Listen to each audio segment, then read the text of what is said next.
up. This project was initially estimated to cost $1.5 million. Somehow, that budget tripled to $4.5 million, and now there are reports that the costs have spiraled even higher. With every delay and excuse, taxpayers are forced to bear the burden of rising costs, while the government dodges accountability. Why isn't Prime Minister Pierre giving the people the truth about what's really causing the delays and escalating the costs? St. Lucia deserves a leader who takes responsibility, not one who resorts to dubious excuses. Our country demands transparency and honesty, not stories that simply don't hold water.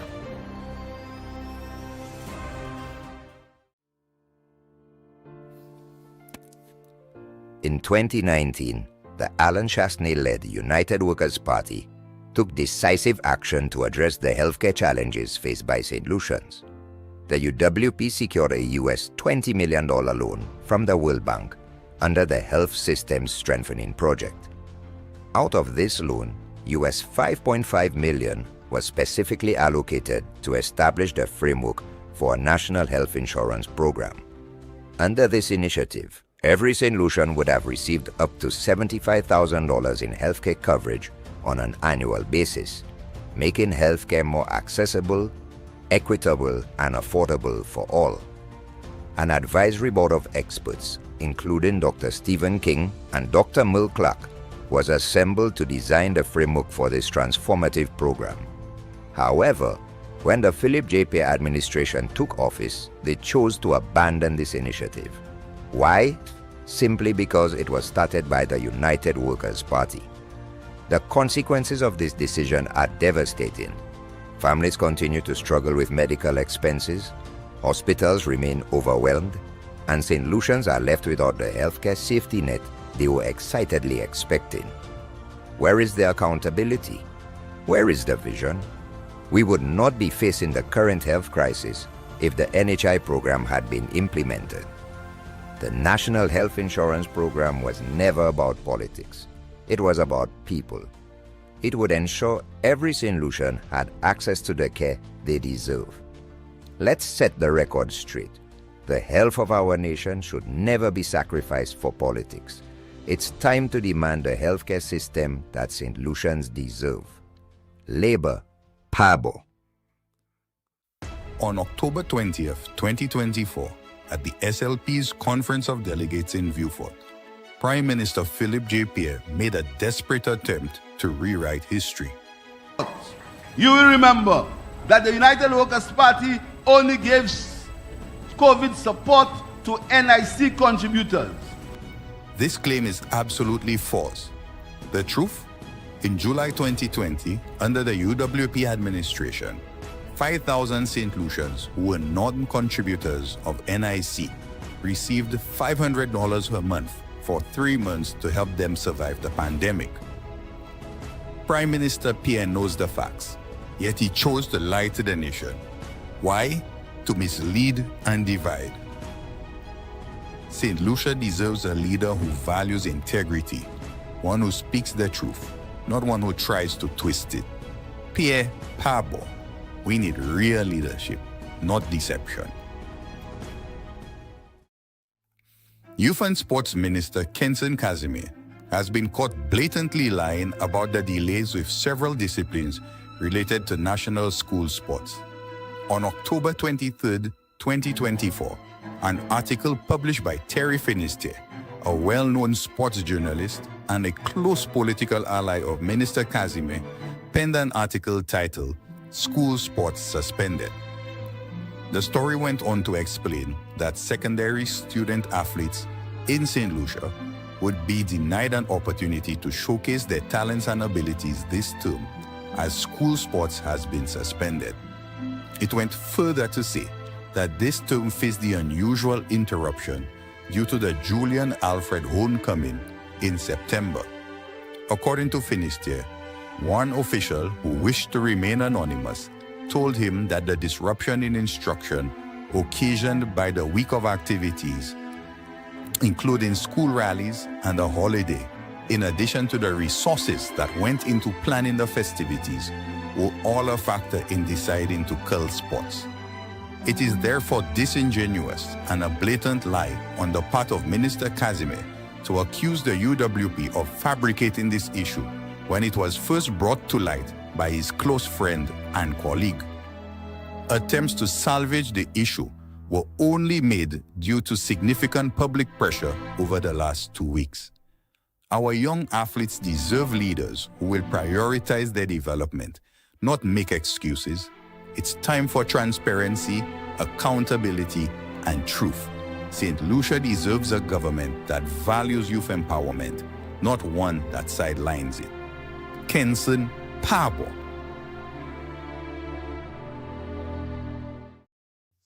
Are you ready to make a difference? Join the movement that aims to make St. Lucia the best place to live, work, visit, and invest.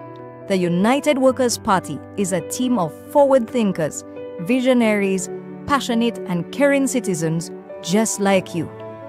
Together, we can create a brighter future, create safer communities, lower taxes, improve healthcare, and create more opportunities for all. Stand with the UWP and be part of change. Join the United Workers' Party because St. Lucia deserves better.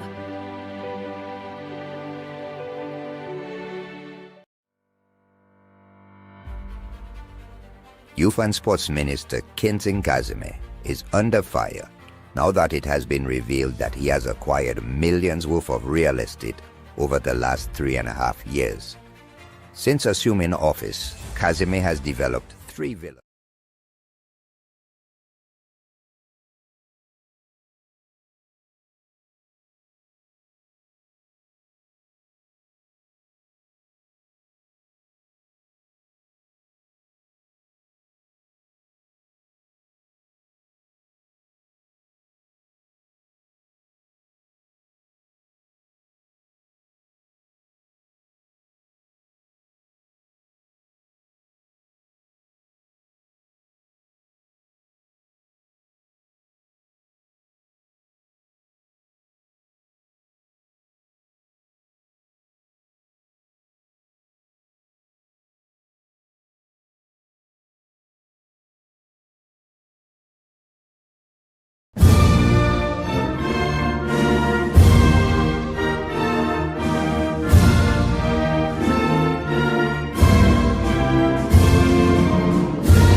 Let your Holy Spirit move through them as they speak to your people.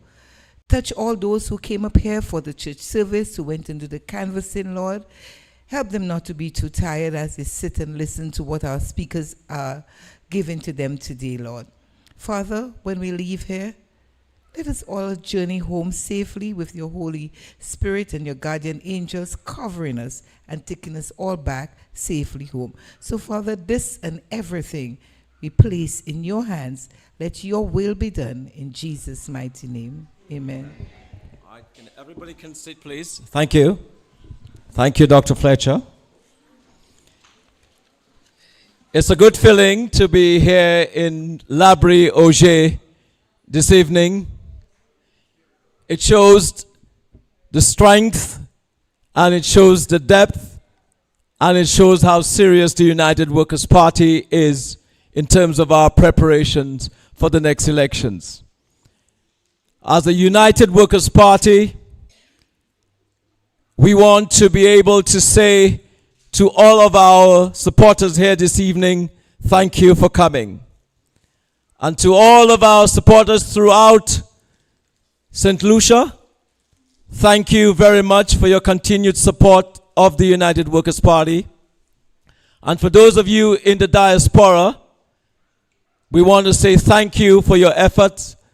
Thank you for all you do in terms of ensuring that you remain as an advocate for the United Workers' Party abroad. This evening, we have a combination of local speakers and regular platform speakers for the United Workers' Party. Our public relations officer, Spider, is on his way. So I'm going to take you through all of the local speakers. And then when he comes and he arrives here, he's going to take over in terms of taking us to the finish end. Are we clear on that? All right, very good. Now, before I call on the first speaker, I just want to acknowledge a stalwart in our midst. And this is Mr. Emmanuel Clary. It's a gentleman. And yes, before I continue, let me ask you, everybody, to please put your phone on vibrate, please, or turn it on off completely if you have to do that. We want to ensure that everybody is doing that, please. Your phones. So if the phone goes off and I get angry with you, I have a reason to get angry with you because I'm asking you, please turn off your phones. Okay? Thank you. And so I want to acknowledge a stalwart for many, many, many years in our midst. And that's none other but Mr. Emmanuel Clary. Give him a big hand, ladies and gentlemen. He's the former chair of the Laborie branch. He is also a former chairman of the United Workers' Party. And currently, he's part of the, I'm looking for the word, trustees, the board of trustees. He's part of the board of trustees, and he's a man that has served this party honorably. And so let us give him another big hand again. Thank you. And these are the people that we need as we move forward. These are the people we need, people like Mr. Clary. So we have to become a Clary, if you understand what I mean. A man who is dedicated, have sacrificed for the United Workers' Party, and never, ever have turned down an opportunity to serve his party. And if we all can be like that, trust me, we are going to get to the finishing line together. Because this election, I am saying to you, we have to work hard. We have to be able to fight body and spirit, body and soul, to be able to win the next elections. Because the Labour Party is never going to turn upside down and say to us, come over, take this government. It will have to take thousands of UWP votes to go out and vote to be able to get the Labour Party out of office. Are you with me? And so I want to always remind you of this as your chairman. I always will say this to you because this is a call for you not to be on the fence, a call for you to have a level of activism in the work of your party, so we can take Laura, we can take every single candidate to the finishing end. Are you with me? Okay, very good. Now, Laborie, I want to congratulate you because you'll have just elected a new executive. So give them a big hand, please. And having said that, we do have a new chairperson, and I will be inviting her right now, and this is Malika Amade. Where is she? Malika Amade, sorry. Yes. Thank you. Give her a big hand, please. All right. Welcome. Sorry for the mispronunciation. Okay.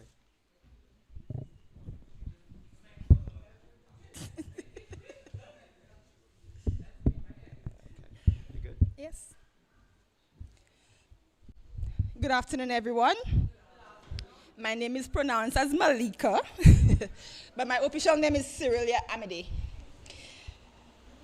It is truly a pleasure to welcome each and every one of you to our live session today. Again, my name is Cyrilia Malika Amade, and I am honored to serve as the chairperson for Laborie Augier branch.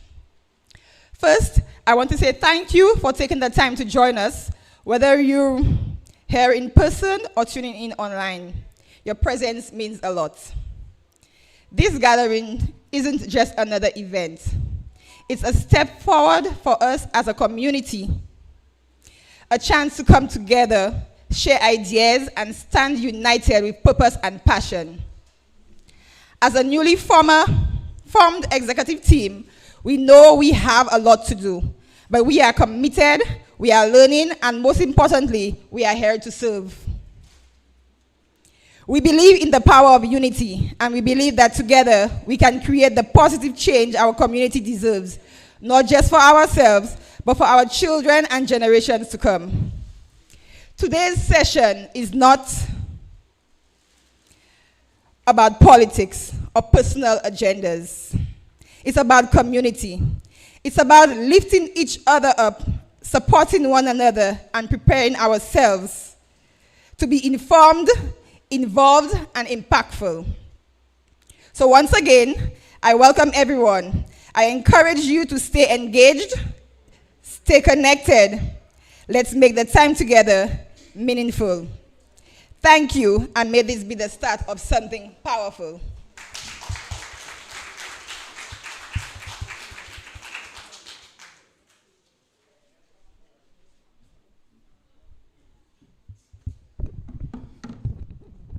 Okay, another big hand for her.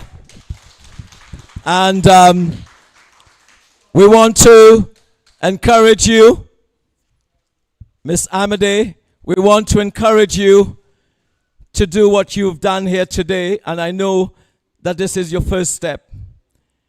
It's going to be a long journey for you. It's going to be a journey which can have a lot of frustration added to as a chairperson, but remain with it. And if you ever have any problem and anybody is trying to give you a problem, call the chairman. You hear me? I am going to be in your corner. I'm going to be working with you guys. And the entire party and everybody here is going to give you the support that you need. All right, thank you. All right. Ladies and gentlemen, our next speaker is Joan Ilian. Is she present? Joan, right? Joan, come on. Thank you. Give her a big hand, please.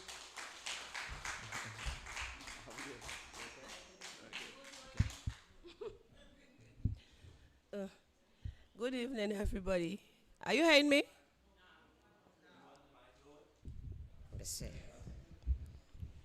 Good evening, ladies and gentlemen.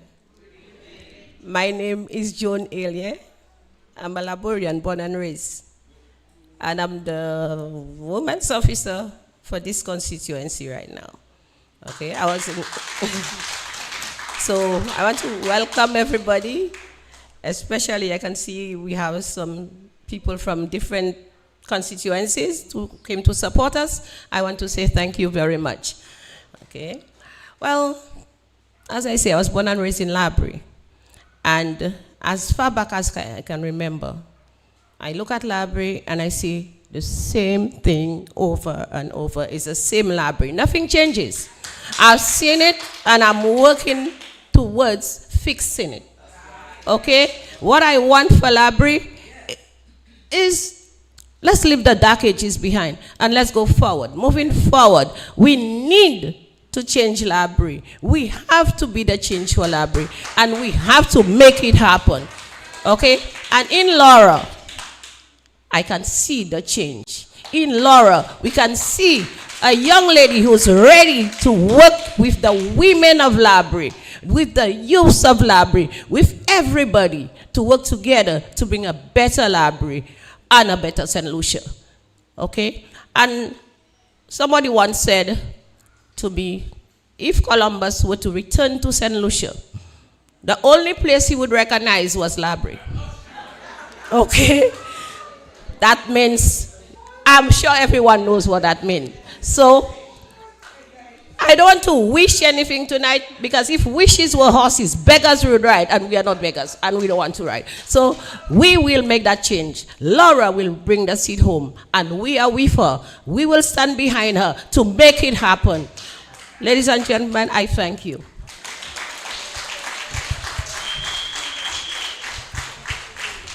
She was short, sweet, and nice. Give her another hand again, and on point. If Christopher Columbus was to ever revisit St. Lucia, the only place he would recognize in St. Lucia is Laborie. Messieurs, ça sent Shaibai, ça chaud.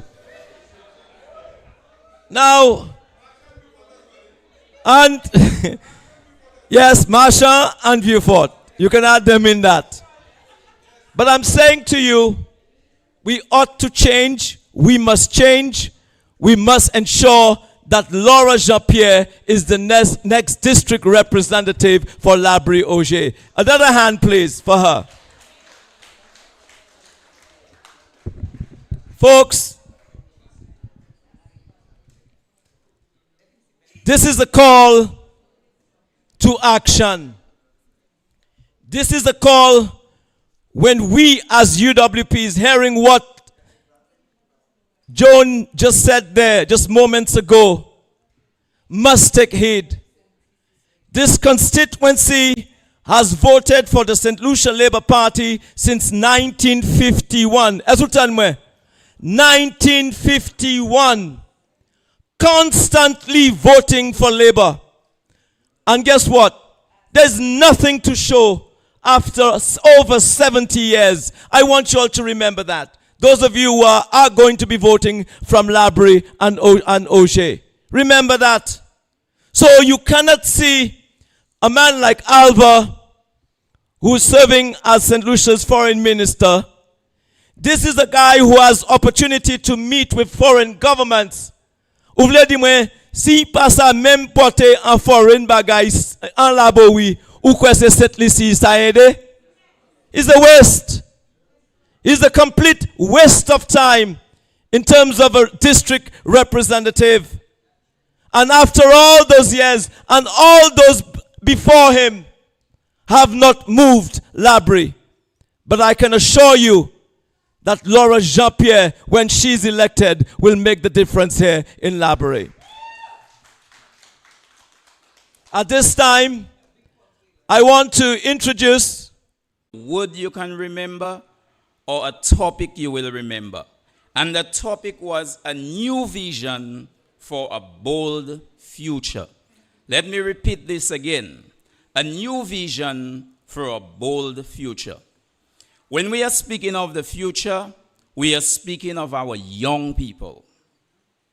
And I want to appeal to the independents. I want to appeal to those on the sidelines, or as we say, those on the fence. And most of all, my passion, I want to appeal to every single young person in St. Lucia. Reason I'm appealing to the young people, because the future is with us. Politics before. We know of a politics before where it was you meet your politician at the bars and social events. But let me tell us this evening, meeting our politicians at the bars and the social events is not cutting it for us anymore. The politics of chicken and rum is in the past. And we should not promote it. And we should not accept it. And I can give you many reasons why we shouldn't promote it and why we shouldn't accept it. But 5 minutes doesn't permit me to expound. But I will briefly tell you why. Reason being, before every person could have said, well, I can get this little piece of land, whether it be squatting on crown lands or whether it was family land. Now the truth about that, the land is limited and we cannot do that anymore. So the politicians would feed us chicken and rum. And the politicians would give us a few sheets of plywood and a few sheets of galvanized, and we were able to build a home. But that is not cutting it for us anymore. And that is why we have to make a decision for the future. And a decision for the future is choosing between a political party who will say to you, we are giving and we will continue to give you. But what are they giving? Handouts.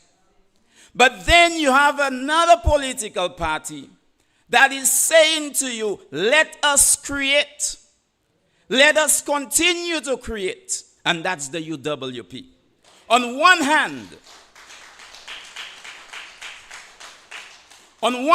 the political party is creating poverty and dependency.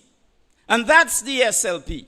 And on the other hand, you have a political party who understands the dream of every young person, who understands the dream of the future, and that political party wants to work with every single person who has realized that dream.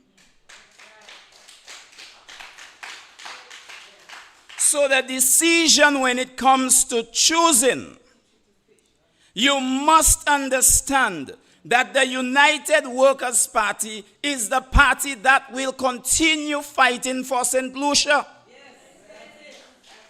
Let me give us one more example before I leave. Do you remember when Augier Labs came about? The call centers. The government was criticized about 5 years ago. Why are we subsidizing the salary of people to work for those companies? You remember that? They had a problem with the UWP subsidizing the salaries of young persons who have a job to this day, half a decade later. But that same party criticizing is going to hand everybody they can, because they want vote, $500. That is not sustainable, and that is not for the future. You know what is for the future?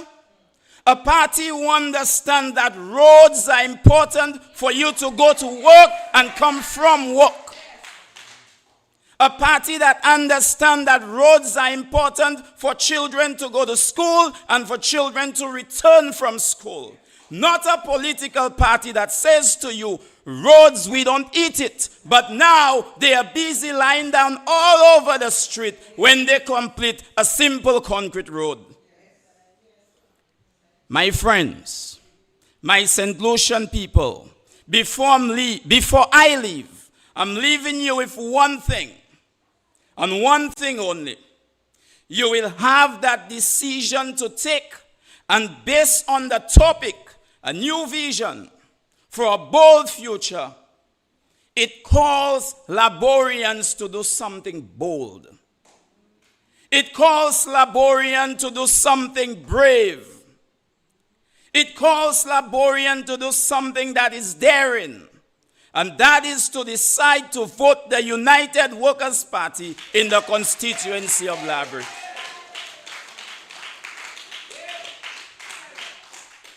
I wish I had more time. But I have to say good night. And I appreciate it. Thanks for allowing me. Good night.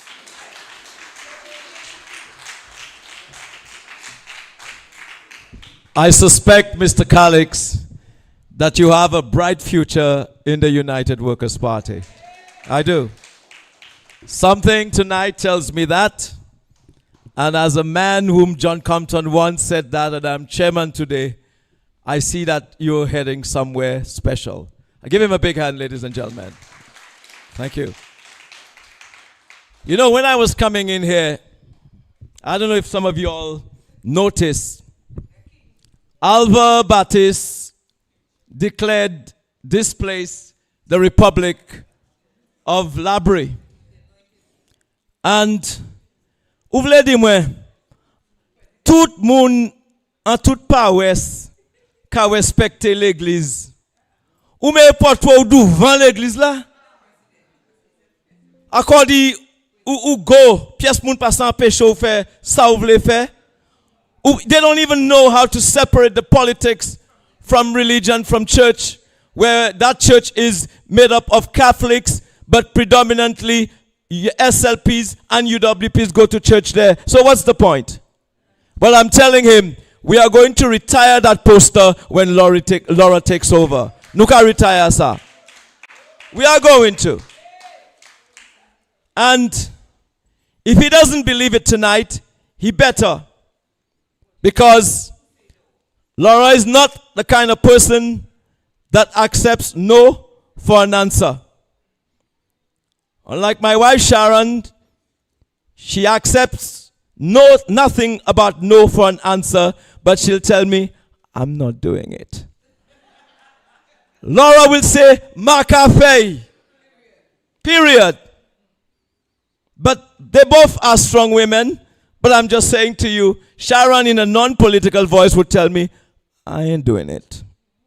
But Laura would tell you, she is not doing it with conviction. And the conviction that Laura has is to replace Alva as the next district representative here in Laborie. You know, Laborie, I mean, come on, guys. There's a lot of potential here. There's a lot of good things that can be done to better the lives of the people of Laborie. And we all know that. But selfish politicians, they vote for them since 1951, like I told you earlier. And everybody takes care of themselves. La pani yon ki hakite, ki pani kayo, ki pani tout sa ki sayo. E ki sa ou ni? Anye. And I want you to notice the trend that has taken place here in Laborie. Now, I don't want to hug the phone, the mic. And we have very important persons to speak tonight. And we've had some very good speakers so far. So now I will introduce Mr. Clary, the former chair, former chairman, and a member of the trustees. I'm not getting this one. Welcome, come on board. Give him a big hand, please. Yes. Thank you. Thank you, Mr. Chairman. I would like to recognize you, Mr. Chairman, as chair of our party, our general secretary, other members of our national executive, our candidates present, and of course, our parliamentary rep for Choiseul Saltibus, the Honorable Bradley Phillips. Mr. Chair, I will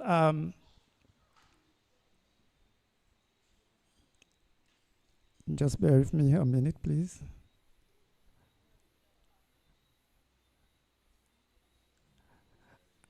At this point in time, I will not speak to what's happening in Laborie. I think my colleague constituent has told us exactly what the situation in Laborie is.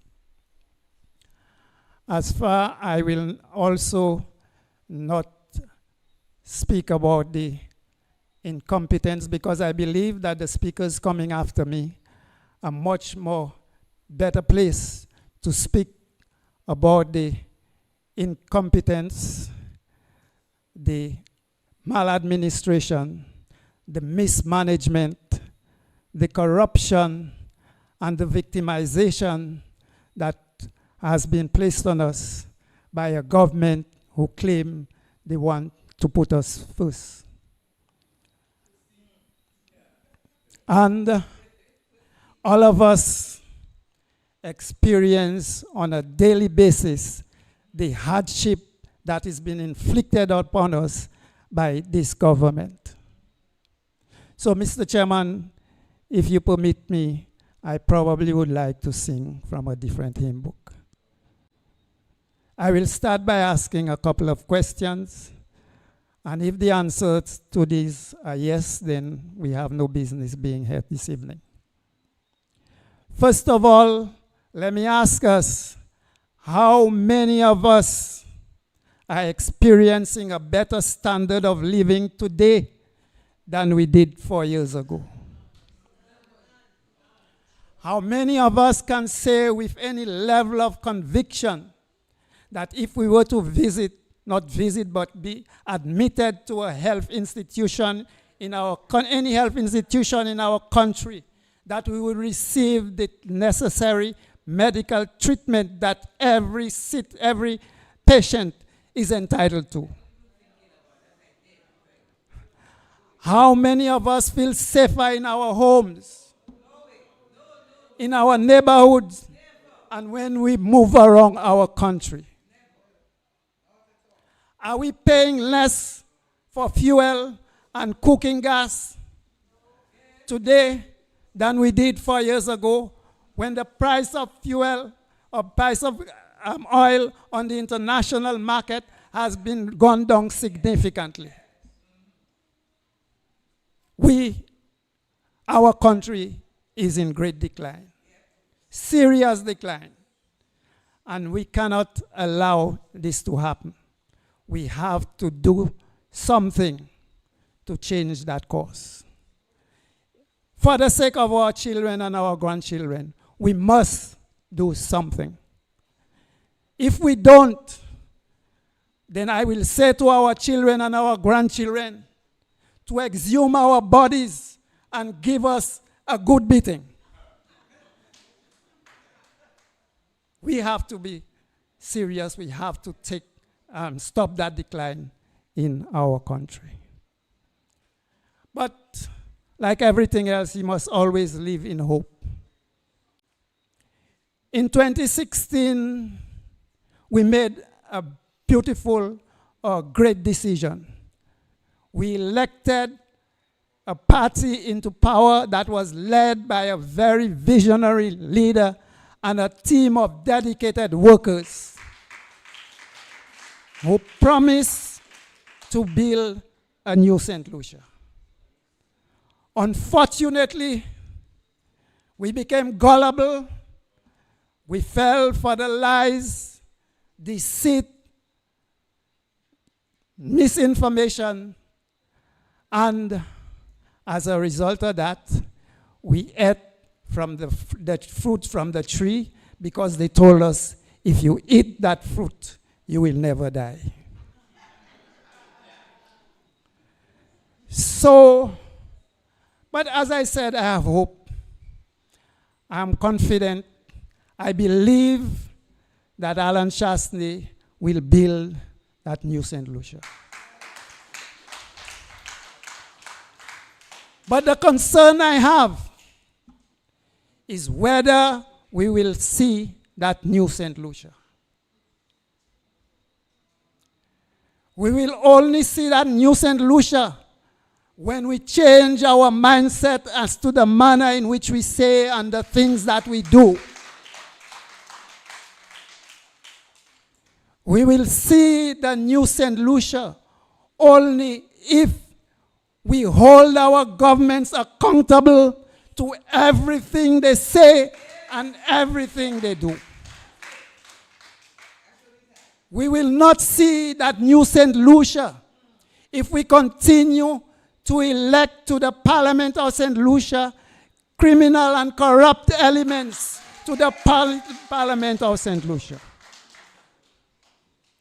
We will not see that new St. Lucia if we allow our elected parliamentarians to denigrate our women in the most despicable manner, to continue to sit in the Parliament of St. Lucia.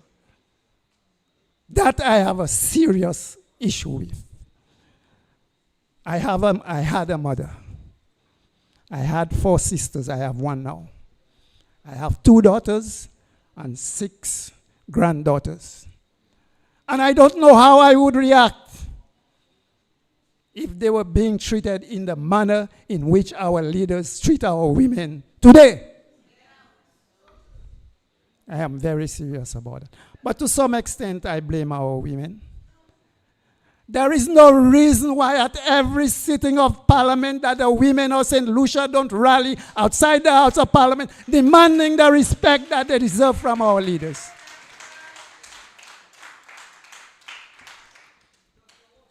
We will not see the new St. Lucia until we stand up and fight with every fiber in our being and by every means necessary under our laws to see that justice is served. Because without justice, we cannot be free. There is no freedom. So, this is serious. We are in a lot of trouble in our country, and we must do everything in order to right the wrong.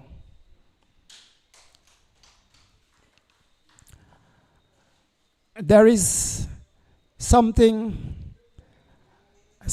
I have not mentioned this evening, and I have not done so because time would not permit me to say all the good things about her that I need to. But I am calling on my fellow constituents of Laborie to let us show our love and respect for the women of the United Workers' Party.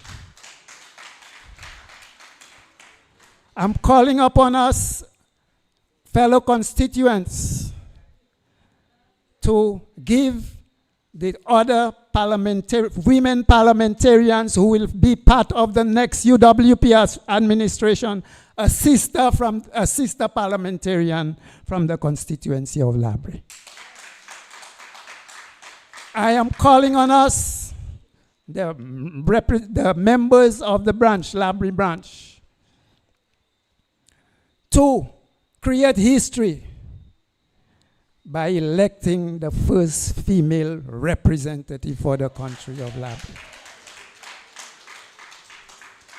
And I'm saying to us, let us throw all our support and elect Laura as our next parliamentary representative.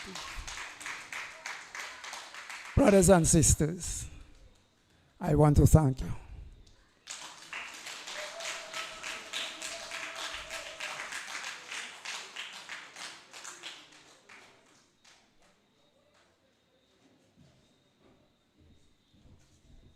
Thank you. A big hand for Mr. Clary. Now, ladies and gentlemen, I hope you got the essence of what he's saying here. He's saying to you that you are not better off 4 or 5 years ago than you are today. You membotla. But not only that too, unipoale from 4 years ago, unipoale from 70 years ago. To realize that up to now, you have not realized the dream of transformation here in Laborie. Now, we've had a lot of men who have dominated politics here in Laborie, which is in essence what Mr. Clary is saying. And so he's asking you to be ready to make history by electing a woman, but not just a woman, a capable woman who is able to represent Laborie Augier. Are you with me? And I'm saying to you, we must be prepared to do that. We have to fight to do this. We must be able to hold Laura up so that she can shatter that glass ceiling. Are you with me? Now, over in Grosley, we're about to make our own history. Our politics have been dominated by men. There was Auntie Emma or Granny M. But I'm saying to you, we didn't see what she came to do. And mind you, I guarantee you if it was a UWP woman that had been elected, her tenure in Grosley would have been much better than that of Emma. And that is why the people of Soufrière must ensure that Emma does not get re-elected in the next elections. Are you with me? But we have a strong person here in Grosley. Someone whom I support 1,000%. She knows that I don't just talk, but I will walk the walk with her. And together with Spider and all of us in Grosley, we are going to hold her hands and lead her to the finish line. And tonight, I invite none other but the next district representative for Grosley, Marcella Johnson, to the podium. Thank you very much.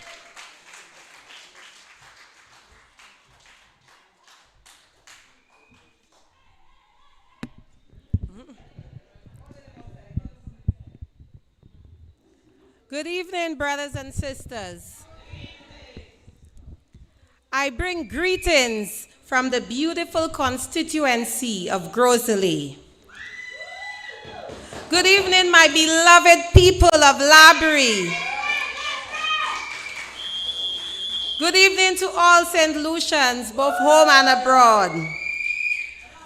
Thank you for your support and for being here for our sister Laura. Now, Laborie is a happy place for me because I'm a daughter and a granddaughter of Laborie. It is such a joy and a deep honor to be here tonight, not just as a candidate for Grosley, but as a woman, a proud child of this land, and someone whose heart will always carry the beat of Laborie. I want to speak to you tonight, not from a podium, but from a place inside of me where memory lives, where roots run deep, and where tradition holds power. You see, while I grew up in Marshall, every weekend from the age of 9, I came right here to Laborie to spend time with my grandmothers. Two remarkable women, both of whom were strong, bold, and uncompromising. I was never fortunate to have any grandfathers in my life. Those two women, Maticha and Mada, as they were affectionately called, were the matriarchs of our family, the backbones of their households. One of them, my grandmother Mada, still lives in Laborie today at the age of 93 years. She's still standing. She's still sharp, still the keeper of our stories.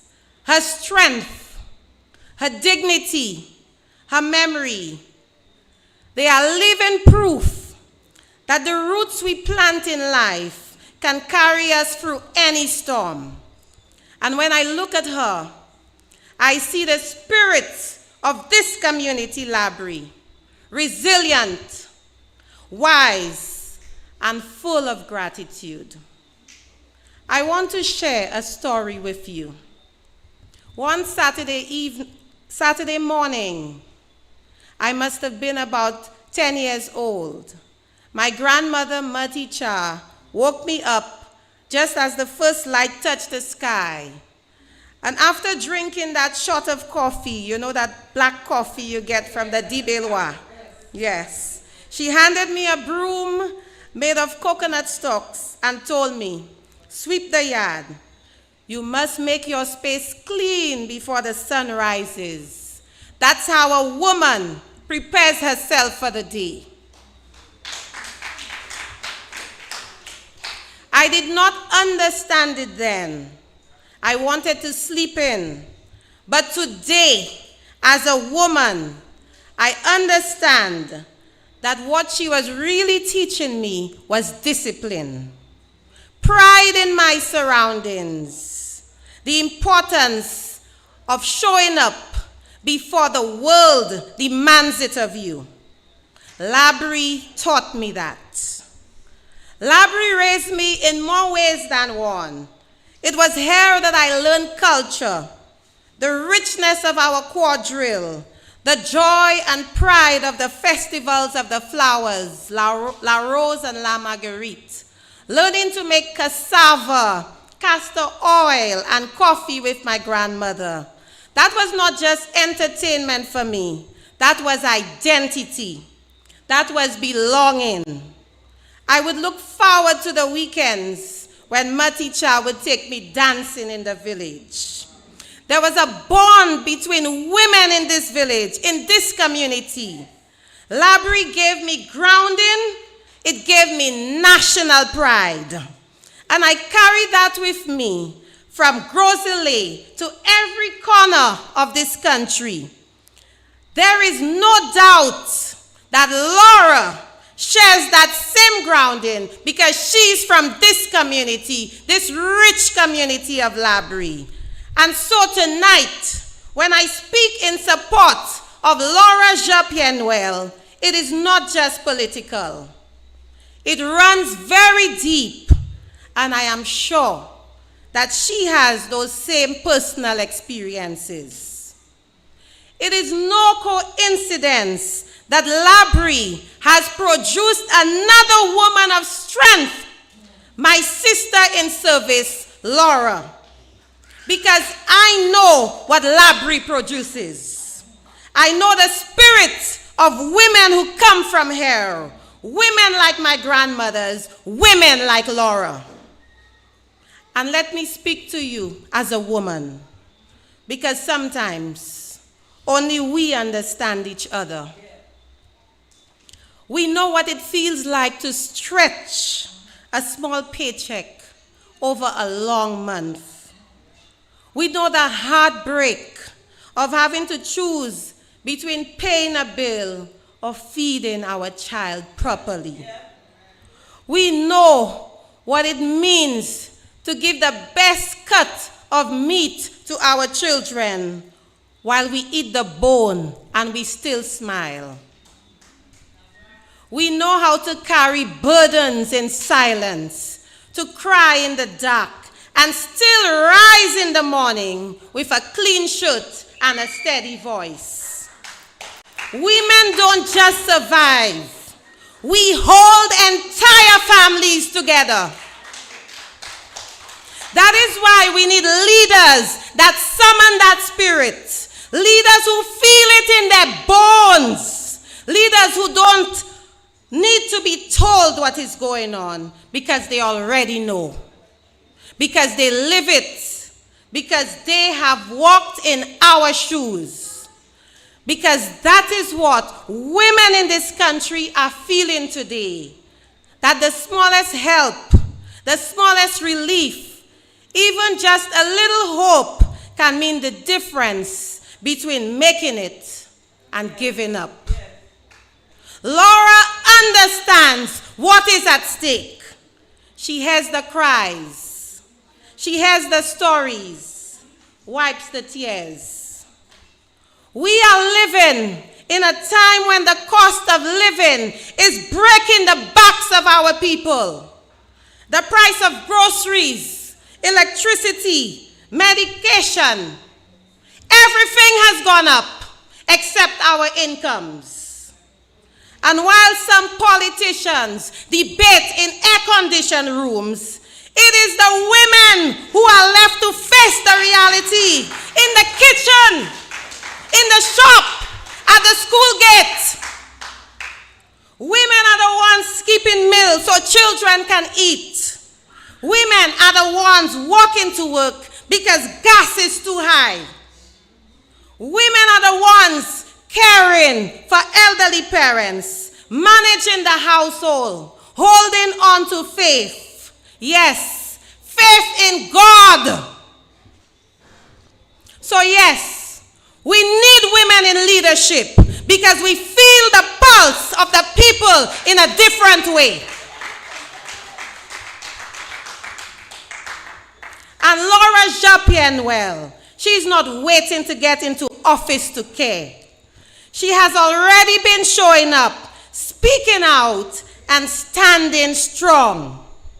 And I know deep down that Laborie is ready for change. The truth is, we are all connected. From Grosile to Laborie, from north to south, we are one people.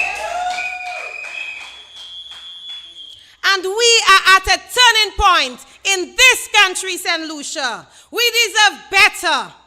Enough is enough. I say. Let me hear you. Enough is enough. I say. And with leaders like Laura Jn Pierre-Noel, backed by the vision of the United Workers' Party and the leadership of the Honorable Alan Chastney, better is not just possible, it is coming. Laura understands the daily reality of our people. She knows what it means to show up, not during elections, but always. She knows the faces behind the struggles. The elderly who cut their tablets in half to stretch them. The young people who feel forgotten. And that is why I am proud, so proud to stand with her, because she leads like the women who were instrumental in my life, with grace, with grit, and with determination. Laborie, this is your moment. You have a chance to elect someone who carries your spirit, your values, your dreams. Someone who just doesn't come from Laborie, but who embodies Laborie. Let us return to the days when leaders were servants, when politics was about people, when our representatives were our protectors, not our predators. And let us not forget, under the UWP, we have seen what real progress looks like. There was dignity in our communities. There was opportunity for our youth. There was relief for our families. There was hope. It is time to bring that back. So I say to you tonight, from one granddaughter of Laborie to another, vote for Laura Jn Pierre-Noel. Trust her. Walk with her. Lift her up in prayer. Because when she wins, Laborie wins. And when Laborie wins, St. Lucia rises. Put your hands in the hands of a woman. Let us not grow weary. Let us not lose faith. The same strength that lived in my grandmothers, that same love I got in this very village lives in you. And don't think for a second that your vote doesn't matter. Your voice matters. Your struggles matter. Your stories matter. We are the daughters and granddaughters of strong women. And it is our time now. We were made for such a time like this. It comes at great sacrifice of personal family time. But we are sacrificing for a time such as this. Nous fait puta sala. SLP must go. Look around you. Laborie has not changed much with your current representative, who has been around for almost 30 years. It is time for change. Time for change. And I'm calling on you, the people of Laborie, to give Laura a chance to make your life better. She is capable, honest, and will bring real change to Laborie. Let us rise with Laura. Let us build with the UWP. Let us restore dignity to the people. Let us hold each other up with love, with unity, and with unshakable hope. Thank you, Laborie. Thank you, St. Lucia. May God bless you. May God bless Laura Jn Pierre-Noel. And may God bless this precious land we call home, St. Lucia.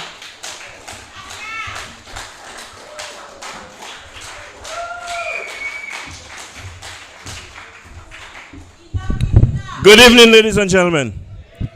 Now that my rep has spoken, I will talk. So, it is a good feeling to be here tonight. Don't think for a moment that I would miss out on this. But I have news for Laborie. I have seen all the signs that elections are near. If they call the election this year, I promise Laborie one thing. For 2025, you will have 2 Christmases. Peter Zotbagobon. Si yo kouye eleksyon bonne pour l'année ça ou ka ni Jaenuel. Jou eleksyon ou ka ni Laura Jn Pierre-Noel. Avec le 25 décembre ou ka ni un lot Noël. Ladies and gentlemen, they can blow hot air, but they cannot stop the winds of change. The winds of change will sweep Laborie this time, because you're not voting out of habit. This time you're voting for a purpose. I will say to you, the question was asked by Mr. Cleary. Mr. Cleary, special good night to you. Respect. Mr. Cleary said, ask you the question, are you better off today?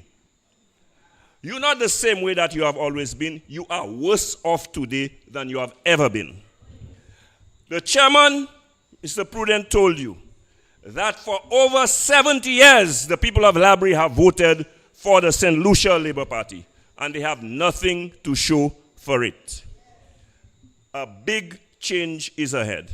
When you vote this time, you will not only be making history that the first UWP candidate will be representing Laborie, that the first woman will be representing Laborie, but for the first time, you will get quality representation and your life will improve in this constituency of Laborie. So tonight, I will waste no time. I will waste no time, and I will say to you that the agent of that history will be addressing you right now. That the person that you will place your confidence in this time to ensure that you get proper representation will address you in a moment. I want to present to you, like Marcella said to you, a daughter of Laborie, one who has your best interest at heart, one who will not take your vote for granted like the St. Lucia Labour Party has been doing for the last 70-something years, one who will bring to Laborie the spirit of United Workers' Party representation. And you know, with the UWP, with the Flambeau, whenever Flambeau is in office, St. Lucia progresses. Whenever Flambeau is in office, we make progress and we develop. Whenever Flambeau is in office, your life is better. 4 years ago, $13.95 for gas. 4 years ago, you didn't have 2.5%. Actually, you got a reprieve with 2.5% less VAT. 4 years ago, you used to go to the bakery and buy 4 loaves for $1. Today, you can only get 2. I can go on and on and on and show you how your life has become worse under the St. Lucia Labour Party. But I didn't come here to depress you. I didn't come here to make you lose hope. I have come here with good news for you. Come the next election, all of this will be over. We will reverse the tide. We will change your fortunes. We will give you a parliamentary representative by the name of Laura Jn Pierre-Noel, who will come to address you now, and she will make all the difference in Laborie. Ladies and gentlemen, please welcome your next parliamentary representative, Mrs. Laura Jn Pierre-Noel, who will address you right now. We shall settle sing back to the foundation of UWP, on the road to victory.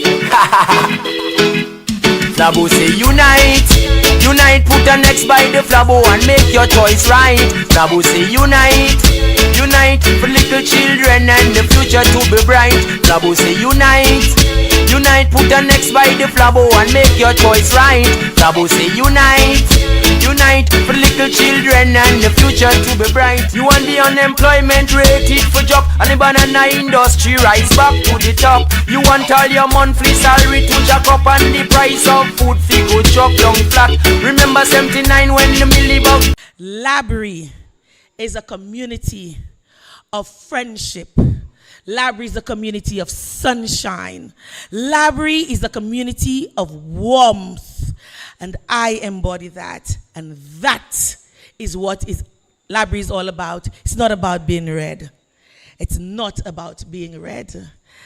My people, my heart, my soul, my Laborie and Augier. Good evening. Tonight, I do not come to you with a script crafted in an air-conditioned room. I come with a message written in the sweat of farmers, the tears of mothers, and the dreams of our youth. I remember, I think it was yesterday or day before yesterday, Miss Jody said, "Laura, are you ready?" I said, "Yes." She said, "Is your speech ready?" I said, "Yes." She chuckled. And I wondered about that chuckle. But I was ready.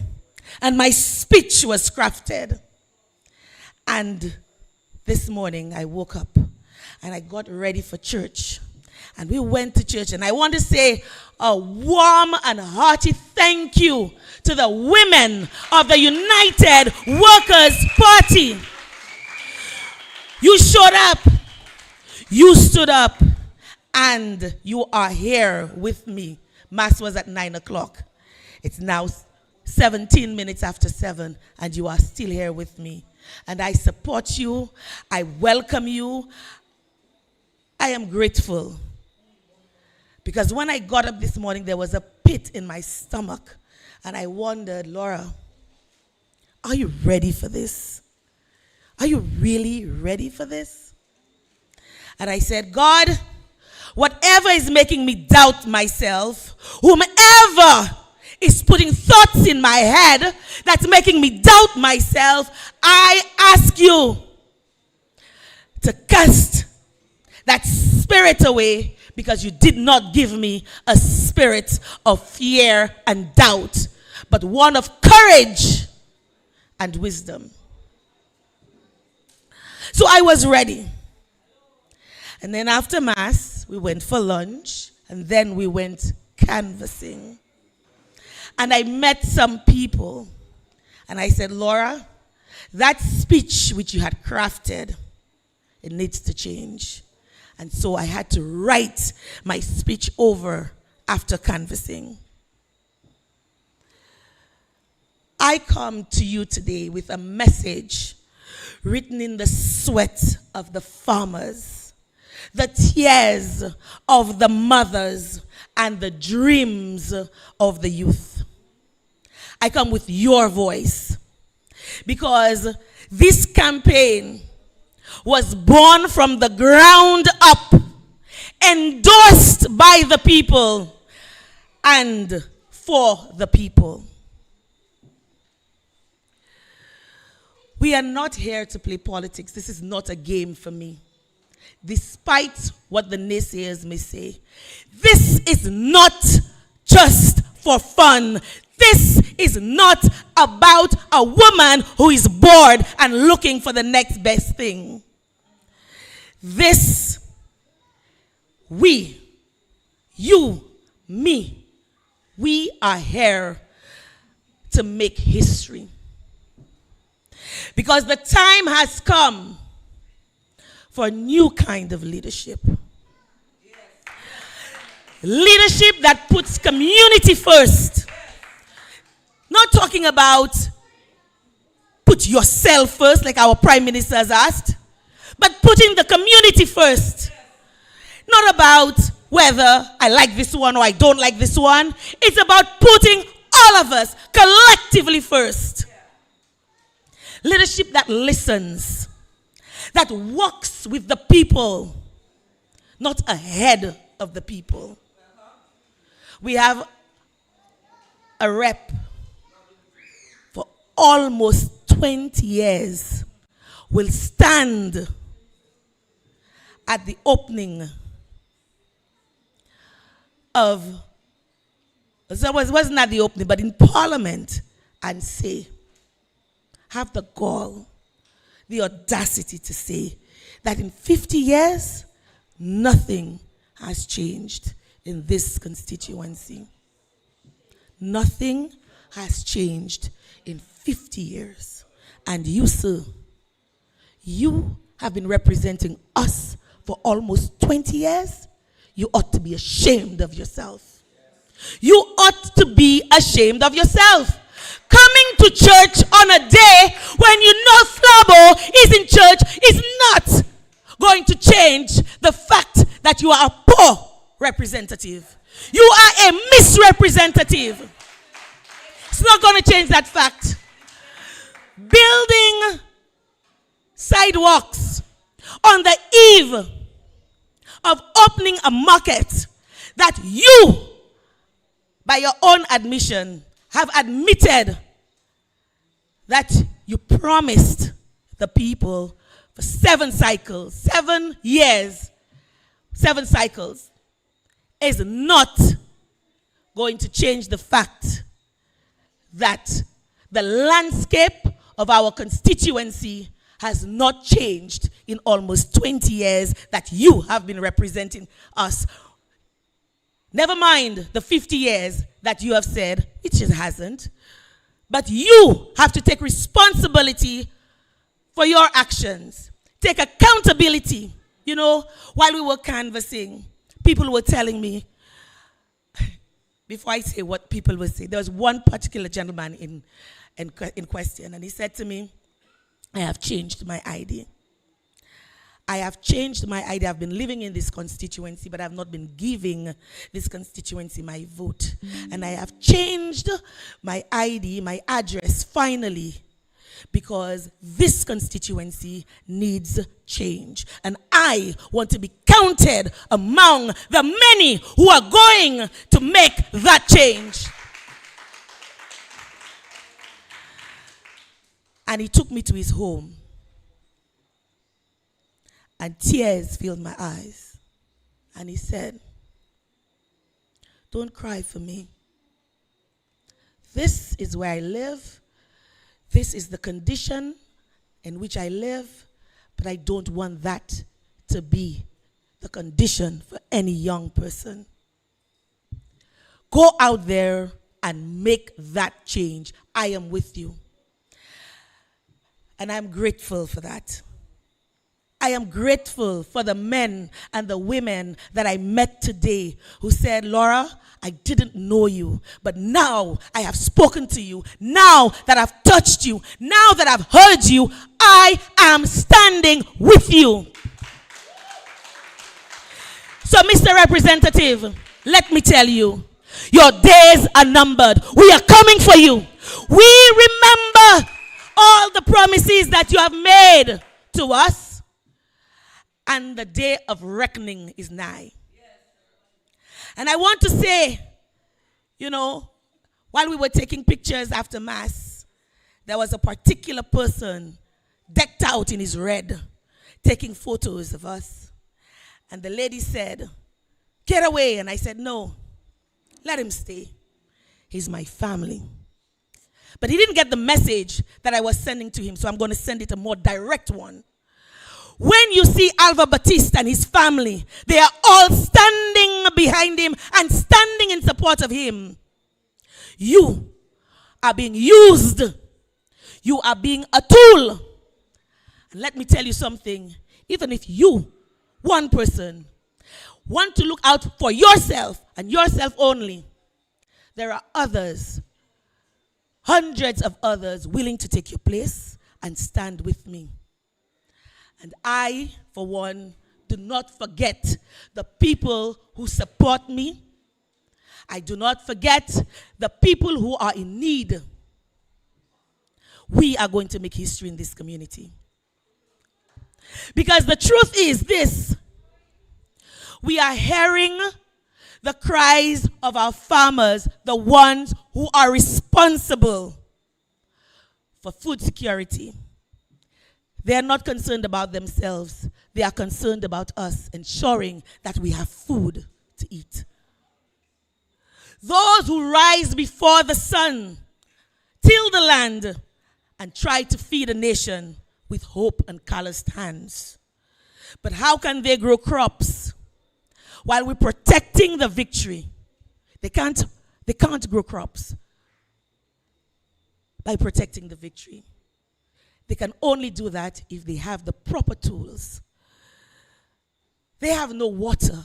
The lament was loud and clear. Water. Miss, we need water. We need water. We need water to grow our crops, to yield, so that the land can yield. How can they fight when they have not been given any weapons? These are the farmers. We hear the youth clamoring for opportunity. And please, do not come telling me about youth economy. Youth economy? While our young people can't afford tuition past secondary school, can't get a job, can't get a grant to start a farm, and I'm heartened, people. When I speak to the young people, the number of them who told me that they want to go into farming, but they need a bang start. What's happening? And those who tell me that they don't have proper facilities to train in sports. On Wednesday, I was here, and I met some girls at this very institute. And they said, Miss, we're so happy to see you. I said, I'm happy to see you too. And they said to me, Miss, you know what? I wish you would win this election. And I said, they're little girls, 9 years old. And I said to them, you wish I would win this election? I said, why? They said to me, because Miss, I know if you win this election and you become the rep for this constituency, you will ensure that we have a proper playground. I said, what? He said, a proper playground. I said, explain to me what you mean when you say a proper playground. He said, one with slides and jungle gyms, one where we can run around and play and have fun, safe fun, and nobody's going to trouble us. And one said, one like we see on TV in the United States.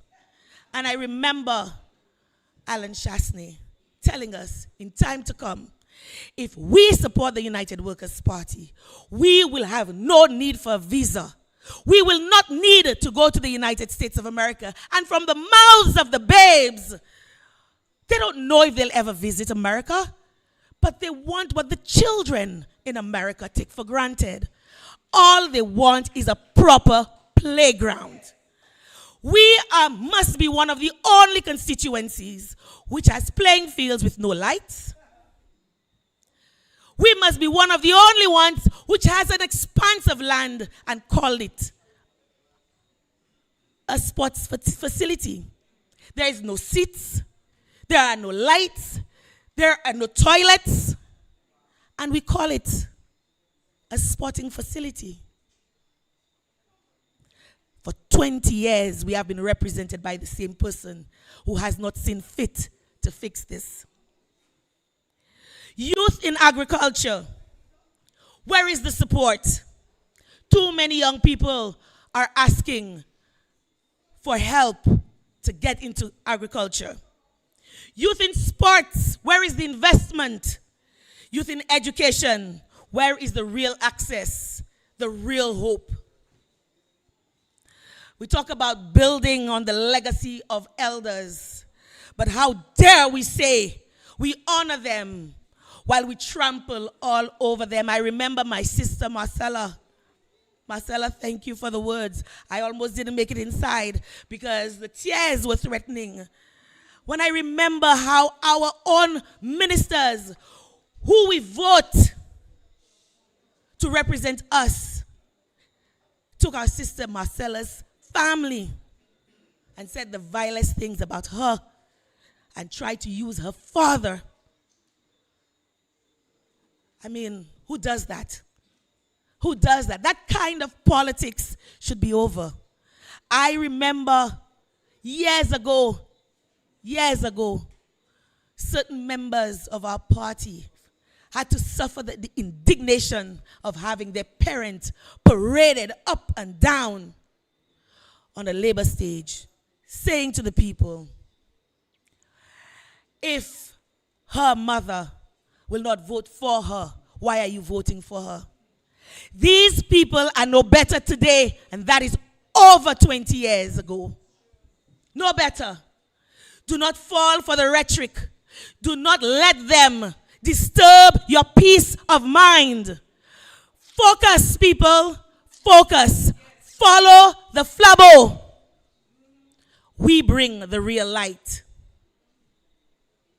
Our elders are the same ones who fought and sacrificed, who paved the way for us. These are the ones now waiting in long lines for medicine that they cannot afford, whom this administration has said they have made provision for, and they're still paying for their medicines. I spoke with a lady who works at Comfort Bay, and I saw the tears in her eyes when she was saying, Miss, it's horrible there. We used to have 60 patients, 60 inmates, not inmates, but persons who live there. I want to use the right words because, you know, they will always use the words to get you. We had 60 residents. Now we have 30. There are only about 3 of us to take care of those 30. And whether we go up to 60, still the same 3 or 4 people. And I said, are you serious? She said, yes, and that's not all. She said to me, when it rains, you know that saying, when it rains, it pours? When it rains, it pours. Buckets, basins, we have to use it. You name it, we have to use it. The water comes right in. They've done nothing to help us. Not even food. Food, the sustenance of life, is plentiful at Comfort Bay. So I want us to think about that. There's no comfort in the Bay.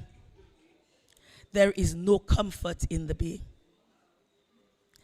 And we talk about the sick, but what about the poor? Let me tell you something. Today I saw things in my constituency that I never thought that I would see when they're jet setting all over the place, representing God knows what, because in the past few weeks, we have heard a lot of things, but the voice of the Foreign Affairs Minister is very mute. By the way, if you are wondering who the Foreign Affairs Minister is, he is the parliamentary rep for Laborie Augier. Not a word, not a word, not a word. I saw things canvassing today that no constituency, no constituent should have to deal with. I met a mother whose house fell, literally.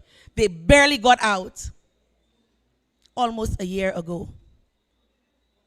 And when she goes to ask for help, you know what the response is? Anybody? Do you know what the response is? The response is, you are young, you can work. This is the mother of 4 who has lost her house. Her daughter, her eldest daughter, was pregnant at the time. She barely got out of that house. And you're telling her, you're young, you can work. And meanwhile, you're busy handing out money like it's falling out of trees. Paying people money, people who do not need. And those who need, you're telling them, you're young, you can work. When a caregiver will say to me that the quatre pauvres, les pauvres, does not open doors at medical facilities anymore. Yes, there are certain things that they can get using the card, but things like scans when they need it, they cannot get. Where is our representative? This people cannot continue. It cannot continue. We must rise. We must rise with united voices. We must build bridges, not walls. That is our call. Not one side against the other. Not rich versus poor, or young versus old. All of us together. That is how we heal. That is how we build. And yes, change begins with us. Not next week. Not next election.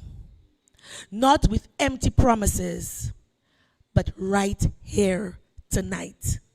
With every hand raised, every door knocked on, and every truth spoken aloud in the face of fear. You think I'm not afraid? You think I'm not afraid? My spirit, thank you, Auntie Joss, is not one of fear.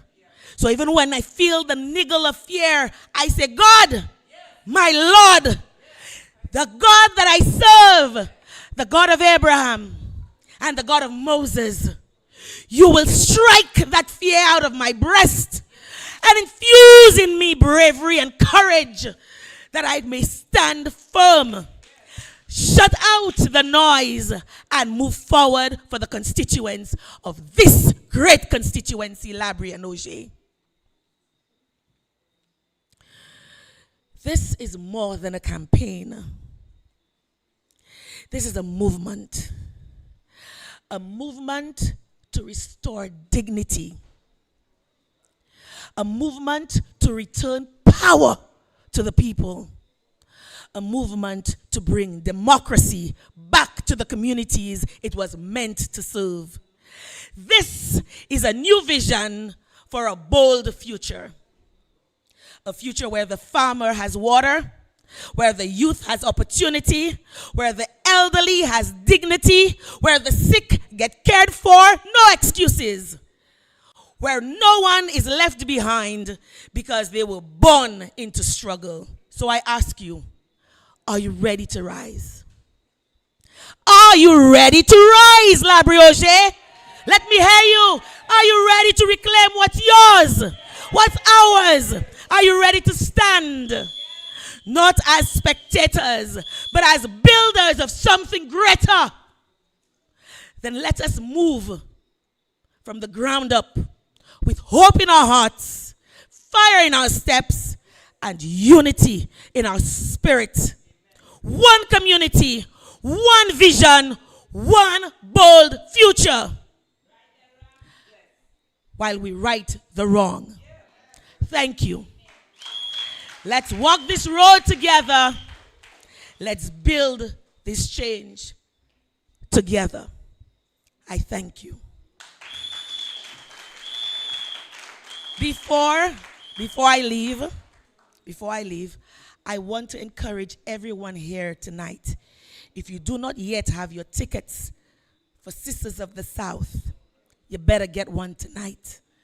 Because this movement we're starting here is going to be expounded upon to next week, next Saturday. So if you don't have your ticket yet, ensure you see me or one of the executives to get your ticket for Sister of the South. I thank you.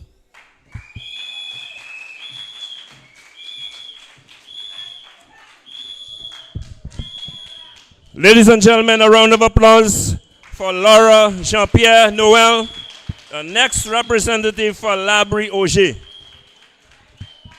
And you know, the difference between the United Workers' Party and the St. Lucia Labour Party is very stark. We have candidates who will not come to you with handouts. We have candidates who will put their best foot forward to help you make progress. Now they will come with vouchers. Now they will come and give you contracts and all kinds of favors they will want to do for you. That is only because an election is imminent. As soon as election is over, they will forget you again. So I say to you, take what they have to give because they took it from you. Eat, drink, be merry, and on that fateful day, the fateful day for them, election day, ensure that you come out, vote them out, and bring back the United Workers' Party so that St. Lucia can experience progress and development once again. Ladies and gentlemen, it is very important. They are asking you to vote for the St. Lucia Labour Party to protect the victory. What you have to protect is your interests. What you have to protect is your children. What you have to protect is the development and progress of this country. And that is what we are voting for in the next general election. So, do not be fooled by rhetoric. Do not be dazzled by glang. We will go according to the plans, the programs, and the vision of the United Workers' Party that will make all the difference in the South. Because after all of the years of being represented in the South, in the case of Laborie, over 70 years, in the case of Viewfort, 28 years, in the case of Viewfort North, 70 years, well, it hasn't been there for 70 years, but almost that amount of time, you have nothing to show for it. I want to say to you, just as Sir John Compton developed the North with Rodney Bay, Pigeon Point, the Marina, and all those massive developments that are yielding benefits today, give Alan Michael Chasney and his team a chance, and the same will happen for you in the South. So, ladies and gentlemen, we're going to keep it tight in the South. I would like to say to the people of the South, there are many changes to be made. But there are two constants that will remain. The leader of the party, the visionary, Alan Michael Chasney, will remain as the parliamentary representative of Miko South. And I'm saying to you that in the constituency of Soisel-Saltibus, the representative, Bradley Felix, will remain as the parliamentary representative. So at this juncture, ladies and gentlemen, I would like you to put your hands together and join in one of, well, nowadays, since people like me not there, he's a veteran now. One of the more senior members of the party, who will be one of the senior members of the next cabinet, please welcome one of the candidates that will remain. Okay, I told you two will remain. He is one of them. Put your hands together and welcome the continuing rep who will continue to give good representation to Soisel-Saltibus. Ladies and gentlemen, Bradley Felix. Welcome, Flex, to the podium.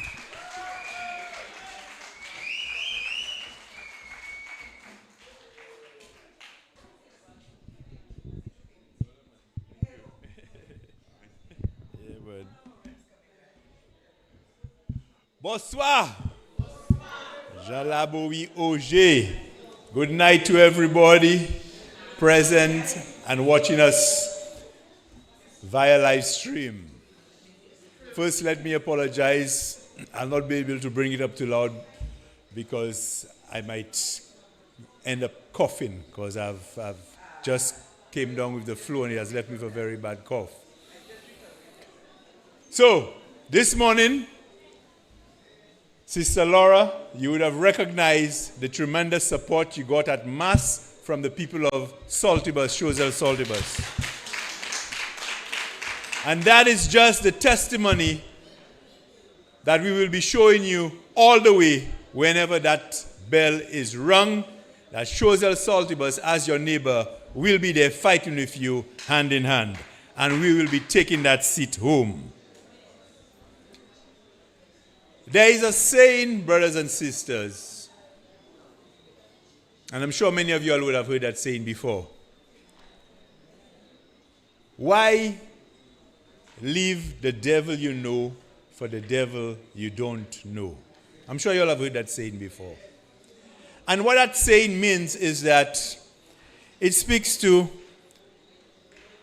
if you are already in a bad situation, or you're dealing with a bad person or an unpleasant situation, it says, why do you leave that bad situation not knowing what the other situation will be?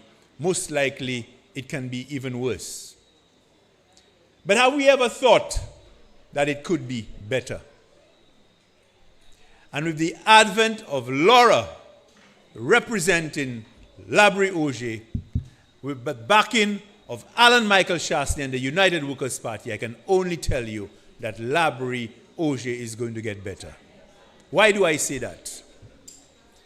I say that, brothers and sisters, because as a member of the last administration under Alan Shastney, I was part of the team planning and preparing for what we wanted in the south of the island. Never before has a leader been so focused on making sure that the South is transformed. And there is evidence all over to show that, brothers and sisters. And I keep asking myself, why is it that the SLP has so many strongholds in this country, and when you look and visit these strongholds, they appear to be the most backward in the country? Just look at Laborie. Look at Beaufort South, Beaufort North, Castries East. Look at these communities, and you need to ask yourself the question. And Laura mentioned something when she was speaking, and I was in Parliament that day, when the representative for Laborie Augier said that in the past 50 years, Laborie Augier has not changed. I don't know if you heard it.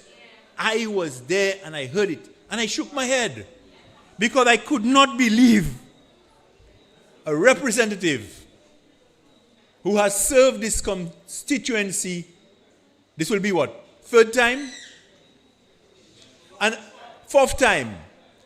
And in the past 30 years, the Labour Party has been in charge of St. Lucia for 4 terms. 30 years is 6 terms. And Laborie has not changed at all.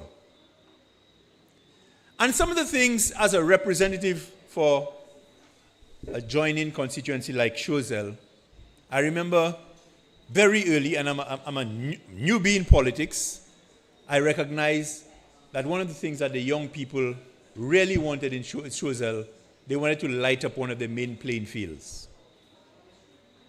And I remember when we lighted the Lafargue playing field, somebody from Laborie made a comment and said, the man just come and represent Choiseul and he already have lights. And Laborie has been supporting the Labour Party for so long and none of the fields have lights. And I said to myself, things that should be done, why are they not being done in this constituency? And then all of a sudden, you see a mad rush for so many things to be done in these constituencies that have supported the Labour Party for so many years. And you know why? Flashing mirrors. Flashing mirrors. They're trying to play into your psyche. Let us not be fooled. And I will give you some examples why we should not be fooled. Very recently, we heard from the Prime Minister that to make the cost of living more affordable, or more for people to be able to bear it a little better, that he will be removing service charge from the ports. They will be removing service charge, the 6.5%. And if you remember, in my contribution in the budget, some of the things that I said to the Prime Minister, they need to target the duties at the port to make life easier for St. Lucians. So they're listening to the opposition. They listen to the opposition. But what I want to say on what he just did there is that we have been lamenting as the United Workers' Party, a government in opposition, for so many years that St. Lucians cannot bear the high cost of living. And the Prime Minister said it's imported inflation. There's nothing he can do about it. But all of a sudden, elections is on the horizon. Everything is happening. Brothers and sisters, open your eyes. Open your eyes and look at the flashing mirrors. His words, flashing mirrors. A government on the eve of elections is telling the people, and Laborie, Augier has a lot of lands that belong to Crown, telling the people, once you've been living on Crown lands for 30 years, they will give it to you free. And I keep telling people, the government has just gone and look at a wish list and put it in there and say, let us fool the people. All of a sudden, in the budget, we have 2 pages, Vieux-Fort initiatives. Vieux-Fort initiatives. Honorable Kenny Anthony sits next to me in Parliament, and I said to him, you're getting your wish. They're giving you a golden handshake so that you cannot speak. I told him that. He laughed. And let us look at all of the things that they have identified for Vieux-Fort. All of a sudden, they say they're going to bring a cruise port into Vieux-Fort. A cruise port into Vieux-Fort, brothers and sisters. Brothers and sisters, I remember the first time when, in 2016, well, just prior to the elections, the first time I went on a platform in Vieux-Fort. And the first statement I made was that I would like to see the South come to a place where when I enter some place, somebody will offer me and say, Bradley, can I get you a bottle of water? Can I get, rather than, can you give me? Yes. And that was the focus of Alan Michael Shastney and the United Workers' Party. We wanted to change the dependency that is currently in our country, dependent on politicians. Everything you want, you have to ask a politician for it. We wanted to create an environment where people could have become their own economic bosses and change the way we live. And that is why I'm telling you, brothers and sisters, this election, we must pay close attention to where we put that tikwa. Every 5 years, we have ancillary canneries, we have soufre, we have Choiseul, and it's always broken Laborie and Vieux-Fort. So we can never complete the U. But this election, we're completing that U. In fact, that U going to make an O. We are painting St. Lucia yellow. You better believe that. The silence of the people in this country speaks volumes. Don't underestimate the fact that people are not speaking.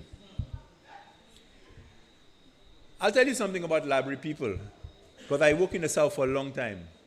Laborie people are very industrious people. Laborie people are very business-minded. A lot of them have their own businesses. So the success of Laborie people and what's happening in Laborie has nothing to do with the Labour Party government. Nothing at all. But what Laborie people have to recognize is if a United Workers' Party, the environment we would have created for you in the South could only mean that your business could get better and you could get better. When you're telling me that as a government, the United Workers' Party went ahead with full plans to make our airport one of the best airports in the region, and this government would come in and stop that.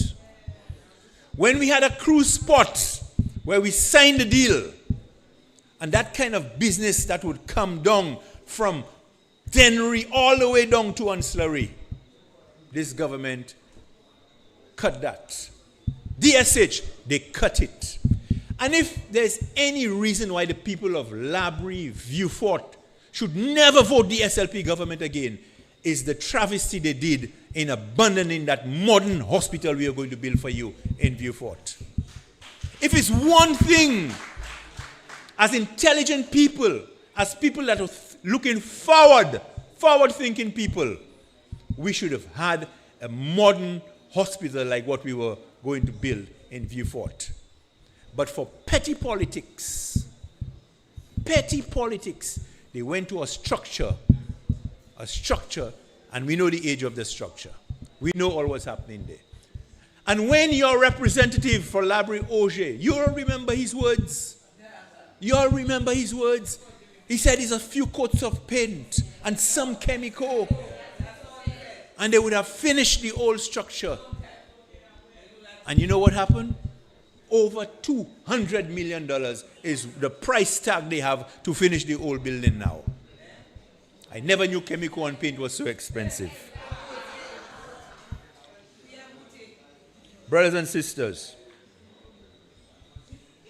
your representative in the House of Parliament said that the UWP government was so wicked that we place street posts all over Laborie just before an election. And when we lost, and when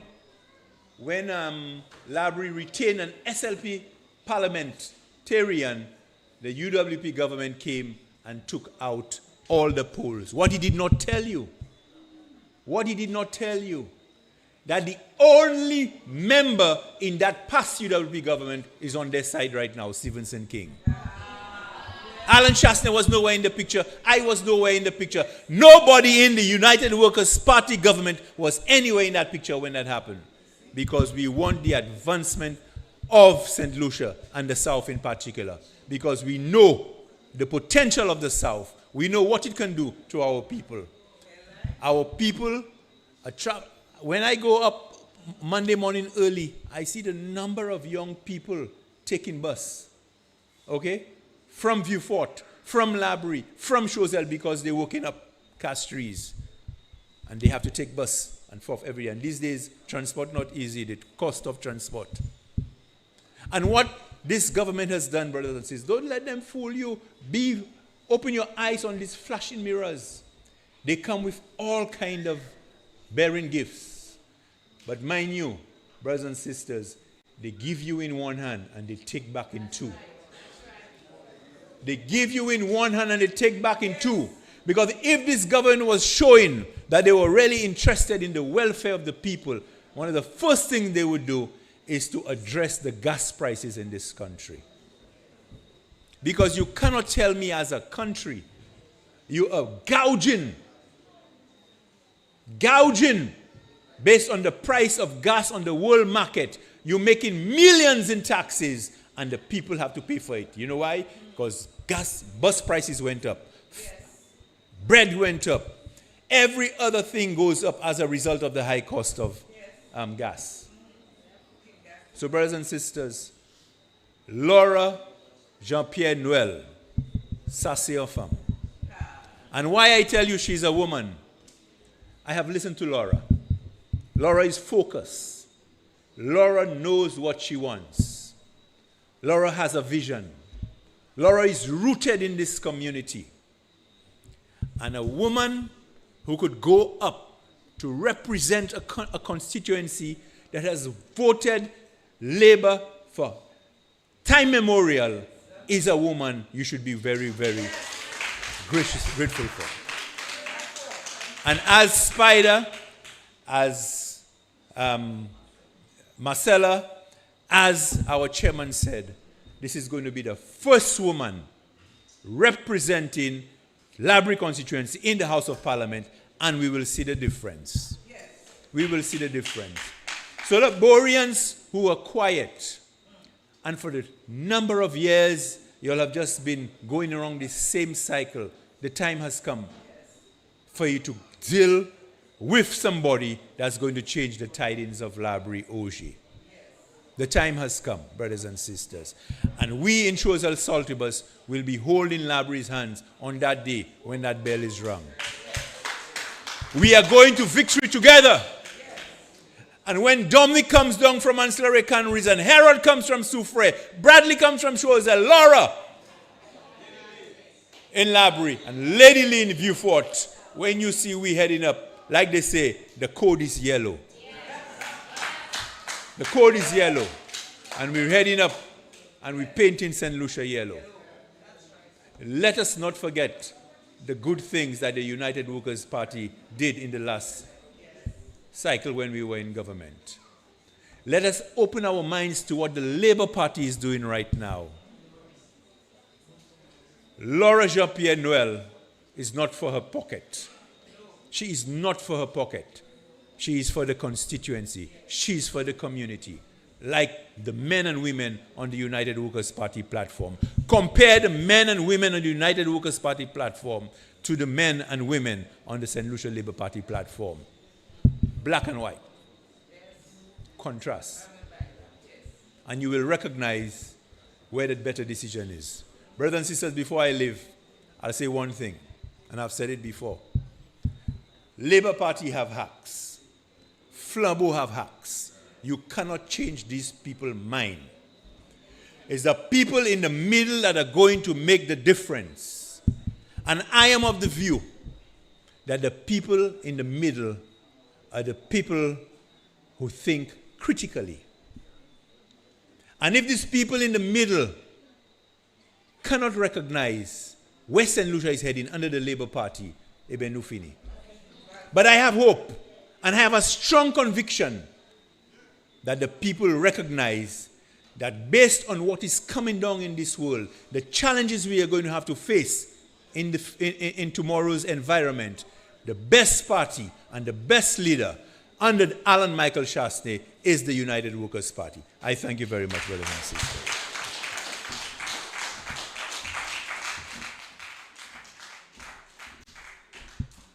Thank you very much, the Honorable Bradley Felix, Parliamentary Representative for Choiseul Saltibus, and you will continue to be the representative, only that you will also be a member of the Cabinet of St. Lucia. Now let me make a statement. Bradley talked about the hacks. I have a message for the Labour hacks in Laborie. C'est Labour qui Laborie, nous ka accepter vote Labour. Élection ça, vote by Laura Jn Pierre-Noel. We will accept your vote, and in return, we will give you the best representation that you have ever gotten in history. So, I tell you, election is nigh. The fellas went to Miku? No, Denry, and the UWP. They had a convention there. At that convention, they came with a number of resolutions. I remember distinctly one of them was the Labour Party came and reduced the life of your passport by 5 years. They cut it in half. For the same amount of money you pay for your passport, instead of 10 years, you get in 5 years. UWP said when they are returned to office, they will put it back to 10 years. Yokui? You reduce it to 5 years. But let me just warn you, they will do that now. As soon as they win the next election again, without you even realizing it, they'll put it back to 5 years, and this time they'll increase the price.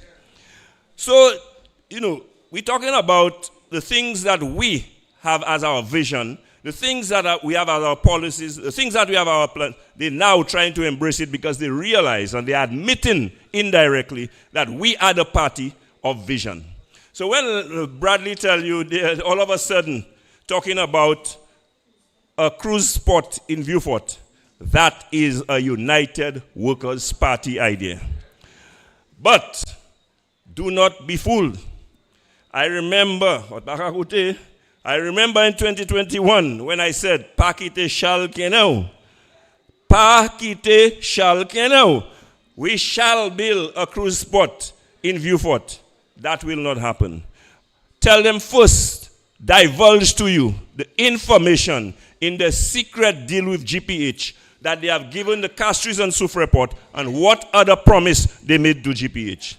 Do not forget, part of the deal is that in the 30 to 40 years, nothing cannot be done with the port. So when you come and ask, you see, just like you all talk about, you're giving up 175. Where's the 175?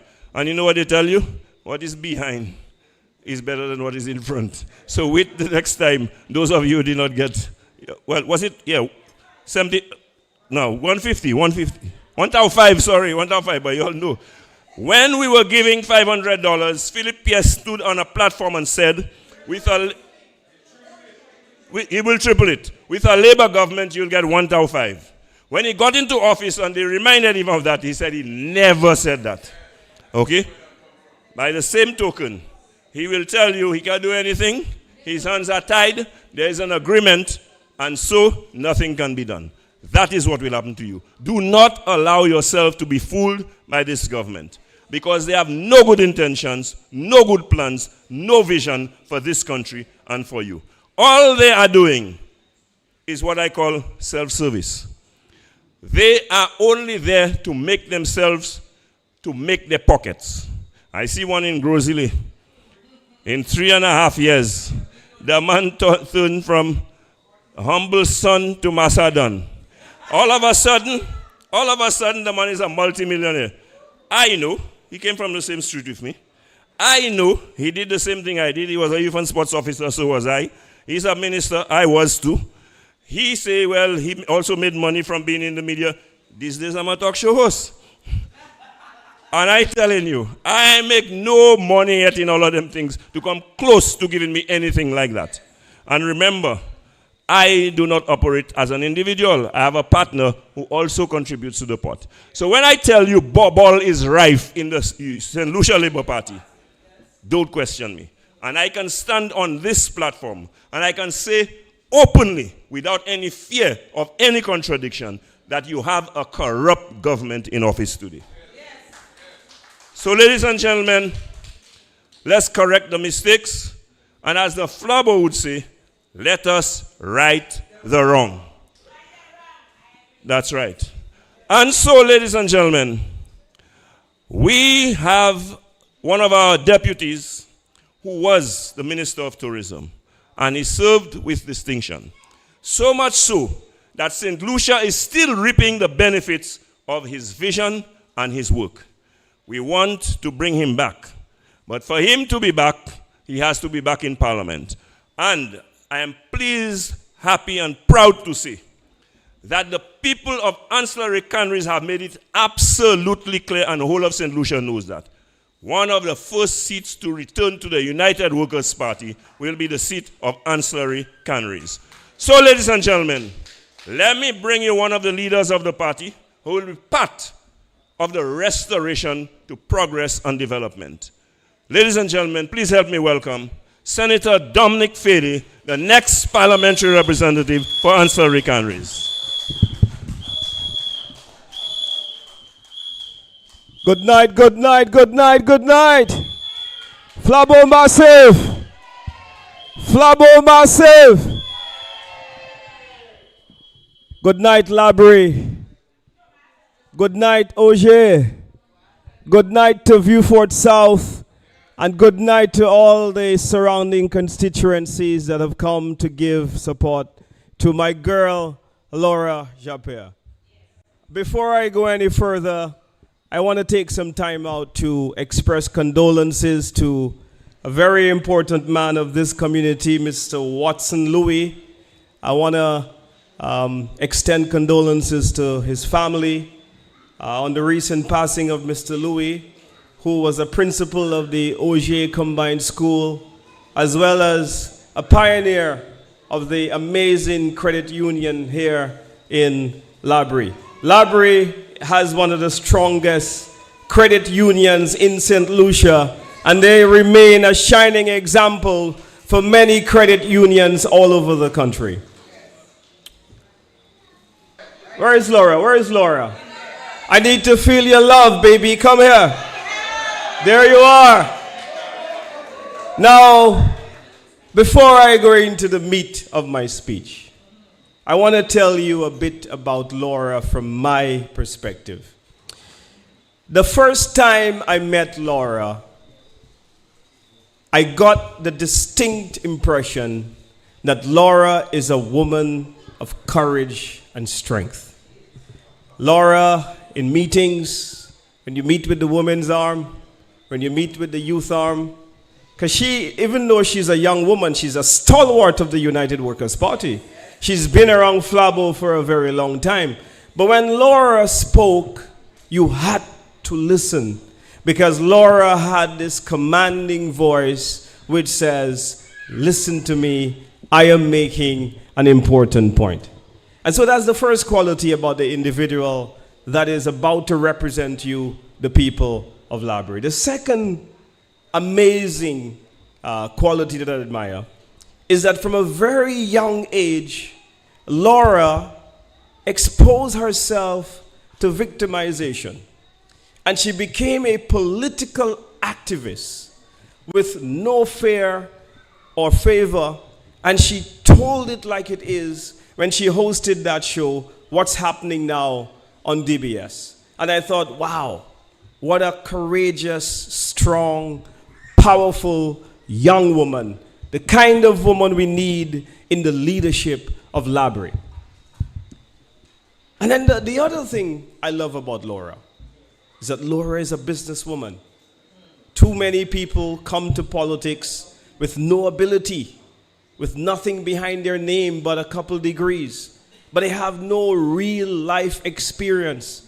But Laura is bringing a significant experience, owning her own business, starting her own company, and now being a prolific hotelier within the tourism sector. Laura, I am so proud of you, and I am going to pledge my 100% support to you and your campaign team here in Laborie.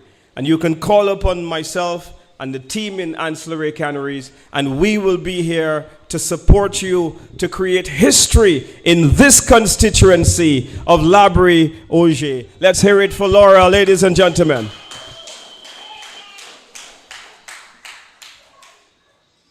Now, I want to share a clip with you.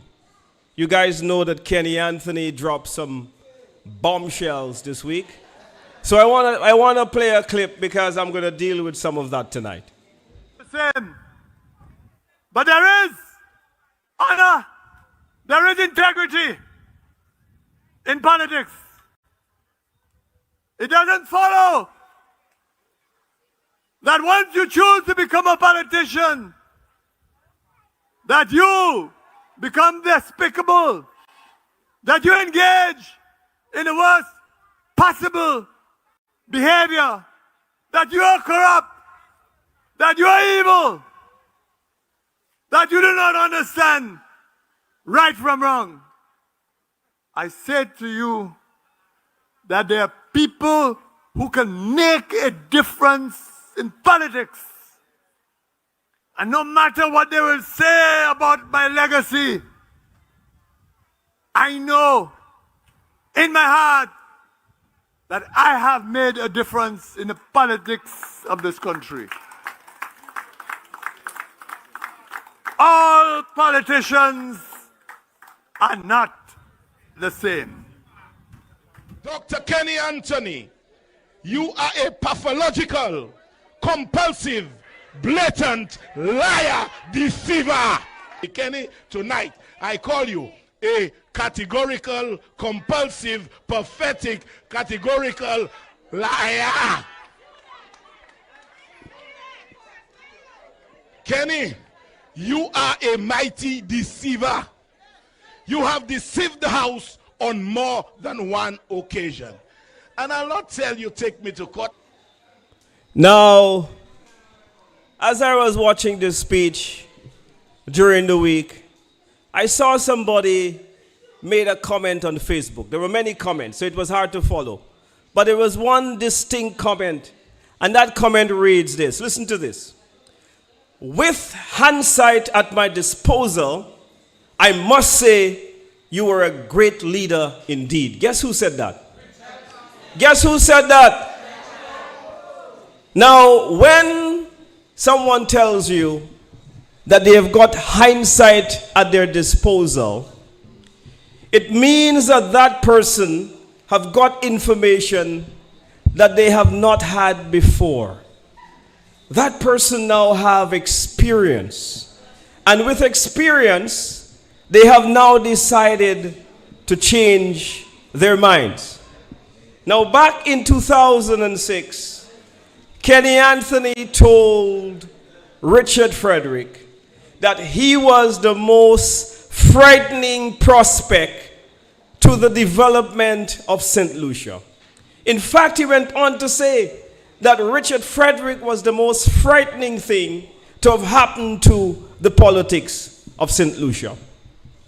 Now that Richard Frederick sees Kenny Anthony as the great leader, I want to say to him that he should take Kenny Anthony's advice and stay out of the politics of St. Lucia, do the country a service, and bow out now, El Guapo.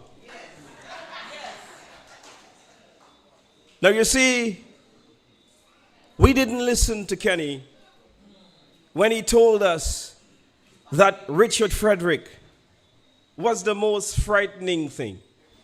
We listened to Richard Frederick, who told us that Kenny Anthony is a pathological liar. We listened to him instead. But now, we know that Kenny was right about Richard Frederick. And even Richard is now admitting that Kenny was right all along, because Kenny is a great leader. And if Kenny is so great, take the advice of the great leader and do us all a favor and step out of the politics of St. Lucia. You see,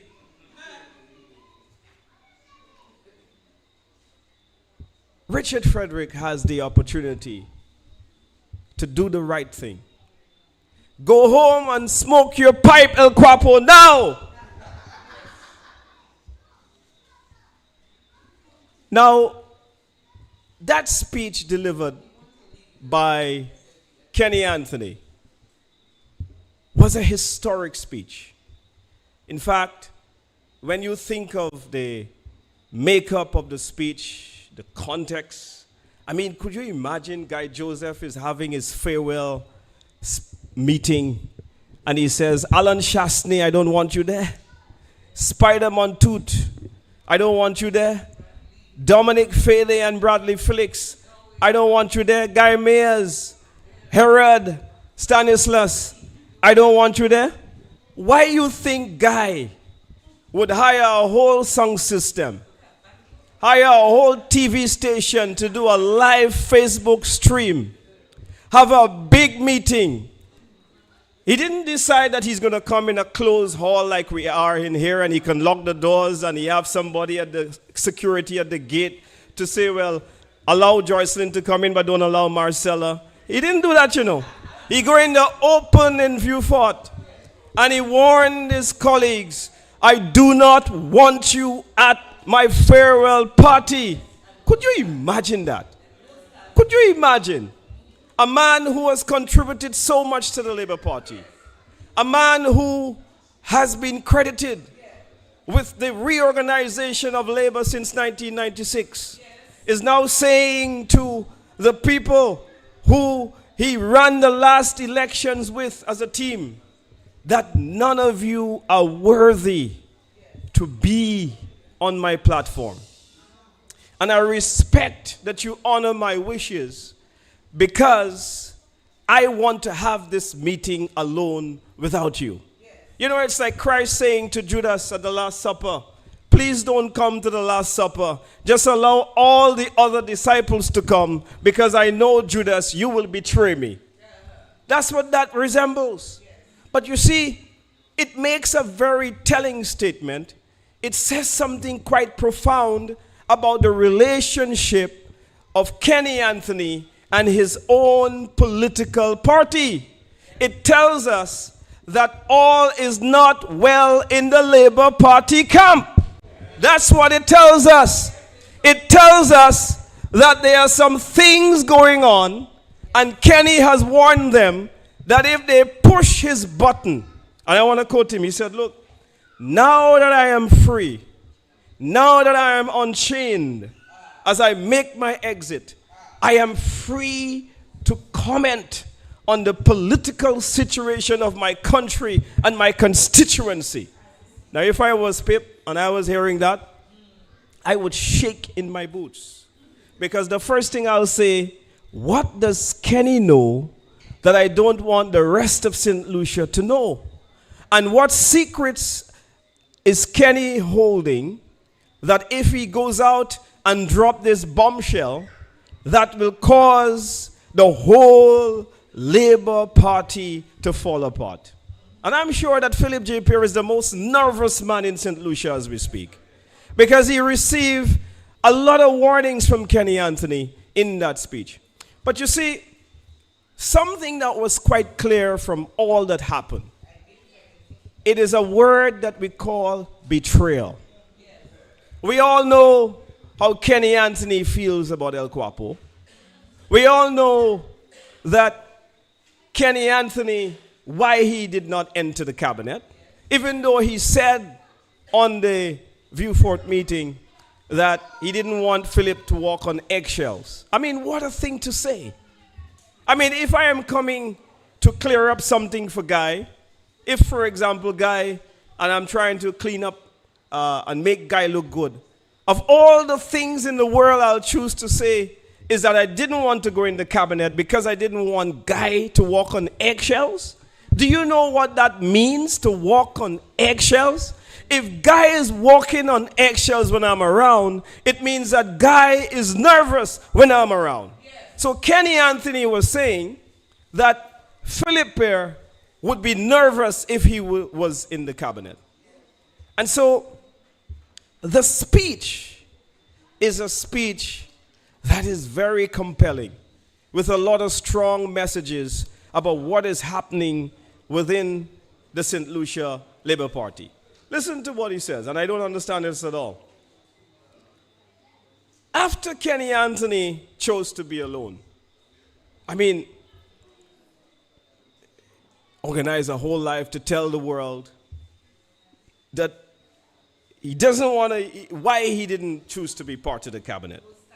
He complained about how they treat him as a backbencher, meaning as an elected representative who is not a cabinet minister.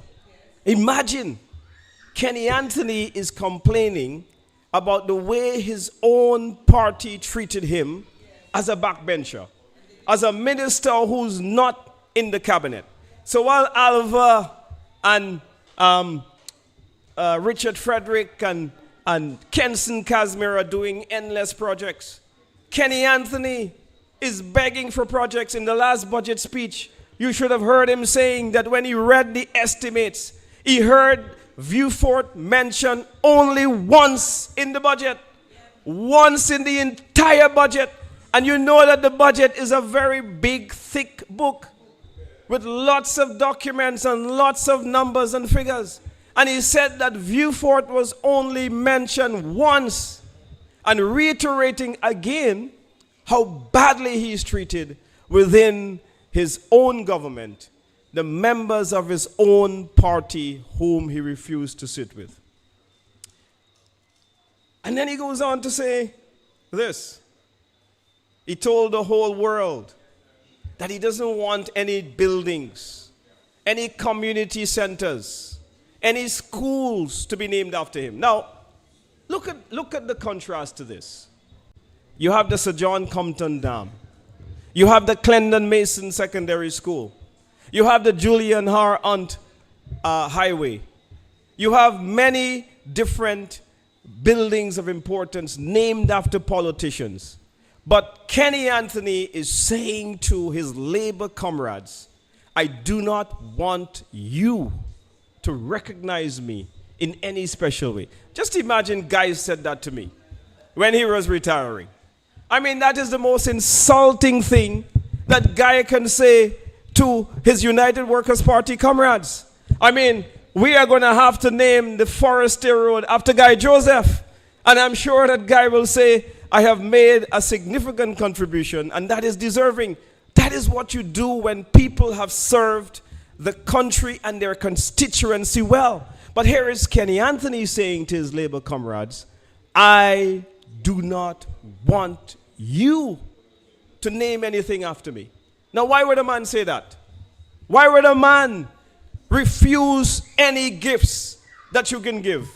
A man who has been a 3-time prime minister, a man who has made significant sacrifices to help to reorganize the Labour Party. Why would he tell his colleagues that I do not want any of your good deeds? I do not want any of your good gifts. Keep them, in other words, he is saying. It is the most insulting thing that one can do to a team member. Imagine you go and try to buy your husband a nice Rolex for Father's Day, and he tell you, I don't want that. I don't want that. Keep that. And next Father's Day, do not buy me anything as well. Could you imagine that your husband does that to you? How would you feel? And could you imagine you decide you're going to buy your wife a new Lexus, and your wife tells you, look, I don't want your car. I am going to buy my own car. I don't need anything from you. Just imagine how deflating that would make you feel as a man. And that is what Kenny Anthony has done to Philip J. Pierre, to El Quapo, to Laborie, was Alva Baptist, to Moses Musa, to Norbert in Mikud, to Sean Edward in Dennery. He said, I don't want nothing to do with any of you. That's what he said. I do not want anything to do with any of you. Is what Kenny Anthony told his Labour comrades in that speech. And so, my friends, there is trouble in the Labour Party camp. There is trouble in the Labour Party camp. Philip J. Pierre all of a sudden is quiet. I watched to see what Can I Help You would have had to say on Thursday night. One line. Yeah, man, it was good that Kenny Anthony is out of politics. But was that because you know that if Kenny Anthony was in the politics of St. Lucia, that he will continue to make your life miserable, and you will never ever be a member of the St. Lucia Labour Party as long as he is present and active within the organization. Is that why? And so those actions of people, they raise very critical questions. Questions that we should not allow to die.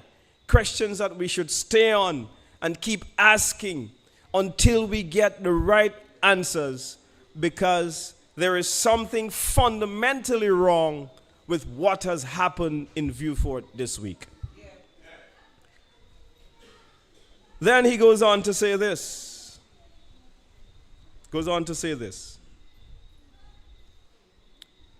All politicians are not the same. What a statement. He goes on to say, a politician does not have to be despicable. That word means, you know what that means? That means you're terrible. You are garbage. You are the scum of the earth. That's what he was saying. I wonder who he was talking about. I wonder who he was talking about when he said politicians don't have to be despicable. I wonder who he was talking about. And he goes on to say corrupt. Politicians don't have to be corrupt.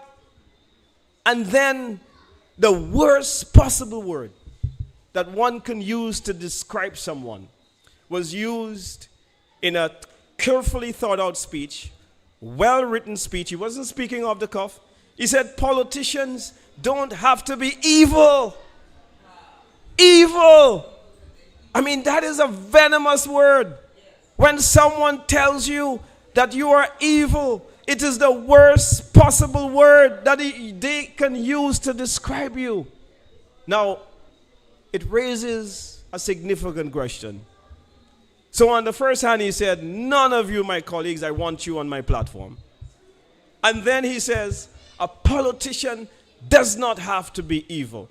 Is there a relationship, Dr. Anthony, between your description of evil politicians and your decision not to invite any of your comrades on your political platform? We put the question to you, and it is for you to address the public on this very, very, very damning statement that you have made. And so tonight, I go away saying to the Labours what they say to us. Sapa Labour. Sapa Labour. Yeah. The tone from Kenny's speech tells us all loud that all is not well within the Labour Party. By the use of the song, By the Rivers of Babylon. You know that song? Have you read the words of that song? By the rivers of Babylon, we sat and wept when we remember Zion. You know what he's saying? He's saying the people who carried us away ask us to sing a Zion song. But how could we sing a Zion song in a strange land? You know what the strange land means? The Labour Party that Kenny Anthony knew back then is not the Labour Party that exists with Stephenson King, El Quapo, and all of those unsavory characters that Philip J. Pierre has brought into the organization just to win an election. And that's what Kenny Anthony was saying. His parting words to the crowd. Allow the song to penetrate your hearts. He says, meditate on the words of this song, that as we sit in captivity by the rivers of Babylon, and we remember the place we used to be in Zion, we cannot sing a song because singing is to be happy. So in other words, we can't be happy with the Labour Party that we have now because the Labour Party has been hijacked by some unsavory characters. That's what he was saying. How could we sing a Zion song in a strange land? I want you to think about that very carefully. And I want you, as you go home, to examine the Labour Party as you listen to that speech again. Mamai Flabo, we are on a good track. Let us continue to move forward. Let us continue to go with energy and strength. Let's rally behind Laura and every single candidate that the United Workers' Party puts forward. And let's go out there and win this election, win it for our constituencies, and win it for St. Lucia. The victory is ours. I thank you, Mamai Flabo.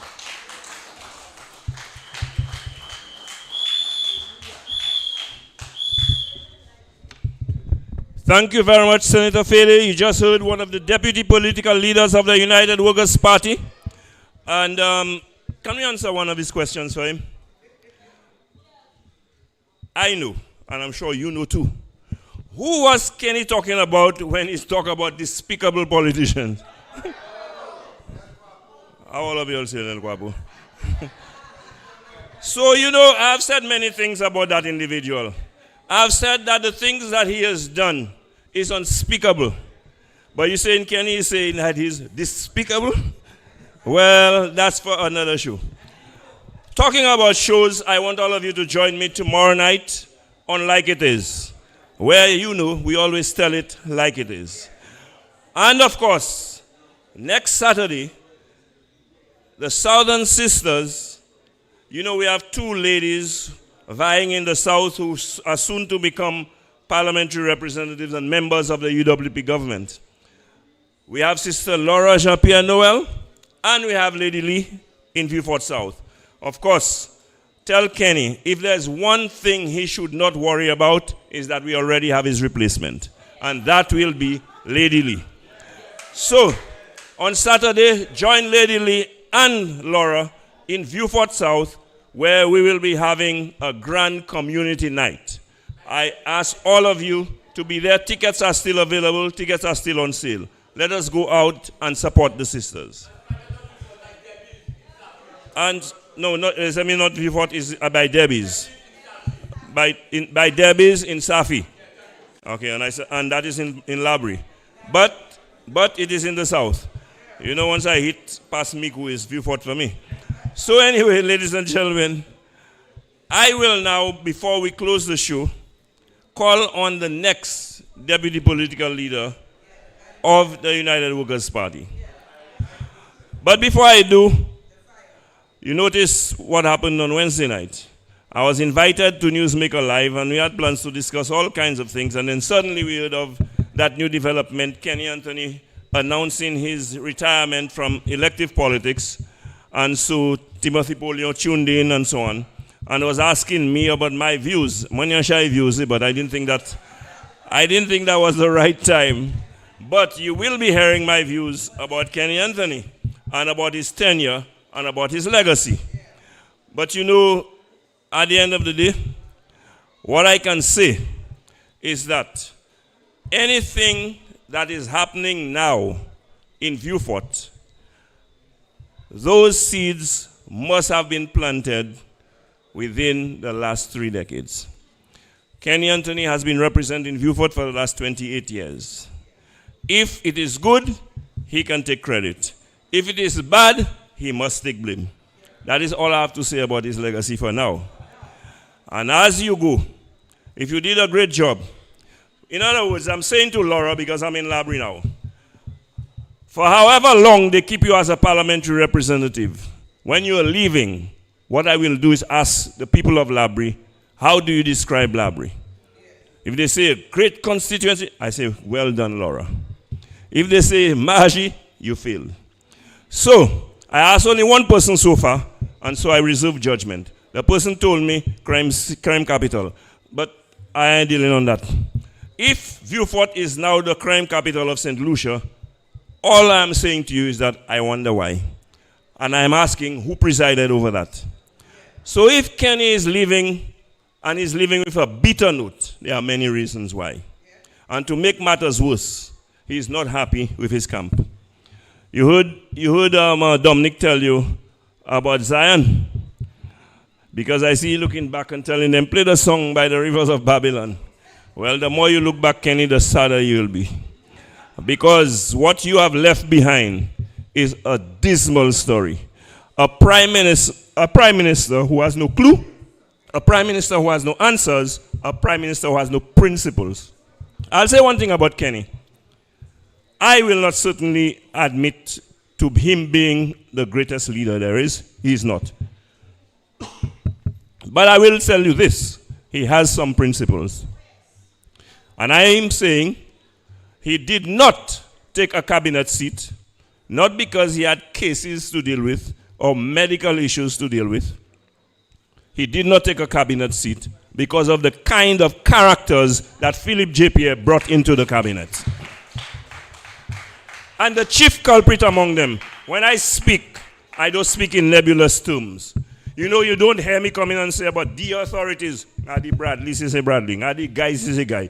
About the powers that be, Nadi Philip Pierce is a Philip Pierre, Nadi Saki. So I am saying to you, among the despicable characters that you are hearing about, Richard Frederick is top of the list.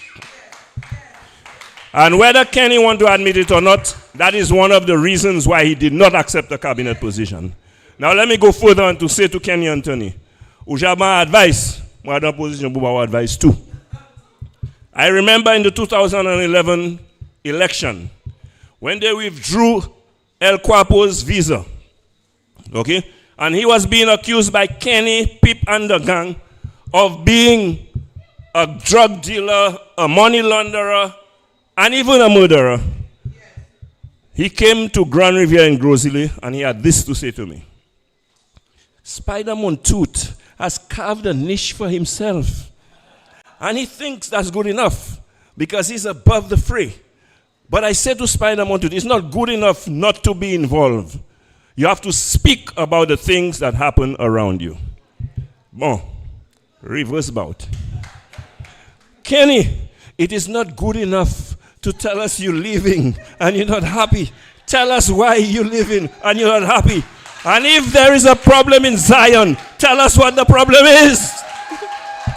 Tell us what the problem is. Tell us what the problem is. And Kenny, the despicable politicians you're talking about, tell us who they are. That is my advice to you, sir. We will talk about your legacy some other time. So, ladies and gentlemen, I would like to call on the other deputy political leader of the United Workers' Party.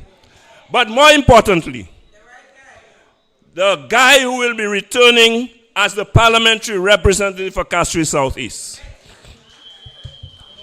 Conseil mwen bay le basse. Si ou bagaton, Lisa. Guy will be the next rep. And I'm telling you, the incumbent right now, all of a sudden, is trying to make himself visible. But you know, I have been dealing with the lies of the St. Lucia Labour Party. On every single show since I started, I have been exposing lies of the St. Lucia Labour Party. You know, when Joachim got sick, and people started saying what happened to him, you know, he said he had no problem with his heart. He actually said that. Now, if you all doubt me, I play it on my show tomorrow night, you know. That is how deceitful and that is how conniving they are. But I will say to him, sir, if you did not have any heart problem, do not create one for yourself. Simply bow out and accept that guy is coming back for his seat and you have to get out of the way. So, ladies and gentlemen, I will bring the right guy to represent Castries Southeast and a team member, a part of the cabinet that will bring back prosperity to St. Lucia. Please welcome the man who has caused a lot of grief to the SLP. They have invested millions of dollars of your taxpayers' money to go after him. And up to now, they have nothing to show. Actually, on have said idiot. As a bit is like no idea about guys. You remember I the special prosecutor, I put the case out of them.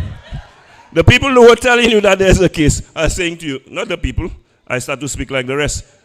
Philip J. Pierre, who was telling you that guy is corrupt, that guy is a thief, that he is now saying to you, because you know what? When the people saw nothing is happening, they well, we are going to bring a special prosecutor, including El Quapo. I await the appointment of the special prosecutor. He hadn't learned a special prosecutor. Where même comme une pensa like mo servi. C'est quoi special prosecutor? Up to now, the special prosecutor has not earned $1 of all the salaries that he has drawn. A grade 20 normally receives at least about $10,000 a month. In his case, because he's a lawyer, it may even be more than that. Because sometimes they give them a salary that is special to them.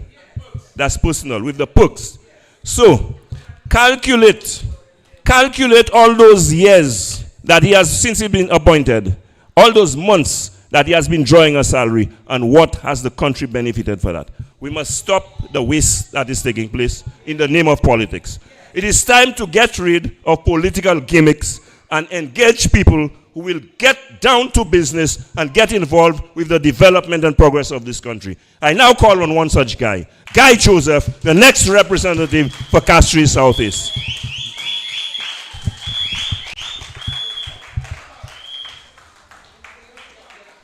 Mamai Flabo.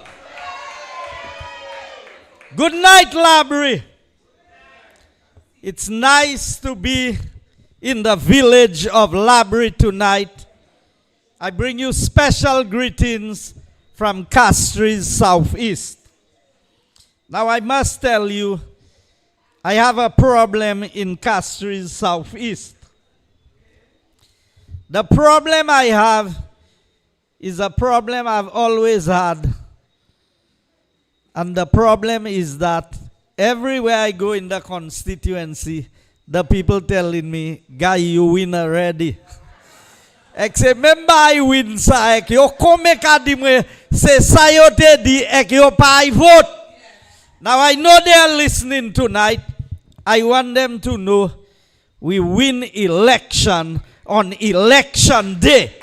Flabo, we win election on election day, and every UWP, every independent, every Laborite must go out and vote for the United Workers' Party. Tonight, I bring greetings to Laura because there is so much happening in our country. You know, we are here to support Laborie. We are here to support a true United Workers' Party candidate in the constituency of Augier Laborie. And we give you a real woman. This is not the fake women. This is a real woman who has presented herself to represent the constituency of Augier Laborie, or Laborie Augier. You know why I am saying it's a real woman? Because we have some so-called women. While women are being bashed left, right, and center, they have nothing to say because it is the cabinet colleagues that is disrespecting the women of this country. When you have a member, when you have a minister in the Prime Minister's office looking on television and asking a woman to horn her husband,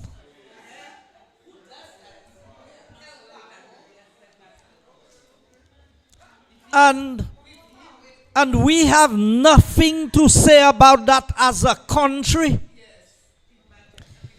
You think that is acceptable? You think that Philip J. Pierre could not say a word? So are you surprised that Kenny Anthony calls the present Labour Party? Because I'm sure he couldn't be talking about Flabo. Now you know why he said he don't want Labour to name nothing after him? Because he expects Flabo, the right party, will name something after him. He wants the real government, the party of integrity, to name something after him. Not the waste of time Philip J. Pierre administration. And I will say a few things tonight, and I want us to understand. This is about the soul of St. Lucia. This is about the future of this country. This is not about labor and flabo politics. This is about where we are heading as a country. With a rudderless government, we have a prime minister who doesn't know if he's coming or if he's going. You know, some of them said Kenny Anthony is so old that he should leave the politics. And when I listen to Newspin, I'm hearing Pierre might just be 4 years younger than Kenny. So if Kenny need to go, Pierre don't need to go more than Kenny. At least Kenny had a level of intelligence. Kenny performed at a certain level. And I will come to that because I always had the sense that Kenny was living politics. You know why? From the time Kenny became my friend again, I say Kenny feed politics. And I told my colleagues that, I told my family that. I said to them, I get the sense that Kenny is done with this thing. Because the way he greets me and the way we bittered, we chatted, we laugh about things. My mind told me, if Kenny was staying in politics, Because I used to give him a hot head in politics. So he would never be talking to me that way. Now, I heard Spider drop a line tonight. When a man who was sick and asked the whole country to pray for him can turn around and say, there's nothing wrong with him. He had nothing. He's 100%. What does that tell you? Maybe there was a miracle. Maybe the prayers worked and he was healed. But be thankful for life. My friend Dominic touched a bit on the song that Kenny Anthony used. By the Rivers of Babylon is a song that was written based on Psalm 137. Psalm 137 was written against the backdrop of Judah having been taken into captivity by Nebuchadnezzar. And they were taken down to Babylon. And it was there the three young men, Shadrach, Meshach, and Abednego, and Daniel himself. And I will tell you, even their names were changed. Their names were changed into Babylonian names. And apart from them, there were many others from the tribe of Judah that was taken into captivity. Among them was Ezekiel, and while Daniel was prime minister in Babylon, Ezekiel was a farm worker, digging drains on the farm in Babylon. I want you to understand, Kenny knew what he was talking about when he chose that song. He chose a song that spoke about the Babylonians asking the Jewish people, the tribe of Judah, to sing one of the songs of Zion. Now, Zion was the hill where God was worshipped, where true worship happened. Where am I going with this? I want you to understand, we are supposed to be a Christian nation. We are supposed to know our Bibles. We are supposed to read the word and understand where our country is prophetically or where the world is. And when a former prime minister, an MP for 28 plus years, says that he has chosen a song by the rivers of Babylon, there we sat down. And yes, we wept when we remember Zion. And how can you ask us to sing the Lord's song in a strange land? I can clearly identify with Kenny Anthony that today, under the St. Lucia Labour Party, St. Lucia has become a strange land. We can no longer identify our fair Helen. We can no longer identify sweet St. Lucia, the Helen of the West. Oh yes. So there was a reason why Kenny chose that song. And there is a reason why he did not allow any of his colleague parliamentarians to share the platform with him. What does that tell you? You cannot sing the songs of Zion in a strange land. St. Lucia has been enslaved under the leadership of Philip J. Pierre and the St. Lucia Labour Party. Things are the worst it has ever been in the history of this country. And I need to step forward. You see this? Healthcare, crime, cost of living.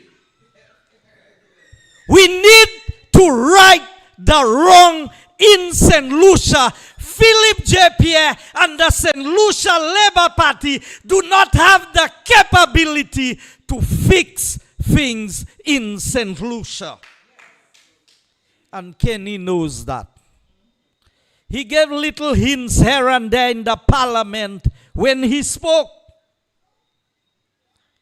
He said sometimes he had to say things to try and jolt the memory of the government. But I want you to understand, Kenny Anthony, I will praise you for your speech, but I will give you equal blows for your poor representation during your 15 years as Prime Minister in representing Vieux-Fort. And I am one of those who supported Kenny in 1997. I saw him as a bright young prospect. Somebody that could have taken St. Lucia somewhere. I've always been a flambeau. But when Sir John brought in Vaughan Lewis, we had a meeting in Forest there, and I said, Sir John, you made a mistake bringing Vaughan Lewis into the politics of the United Workers' Party. Sir John tried to explain to us his rationale.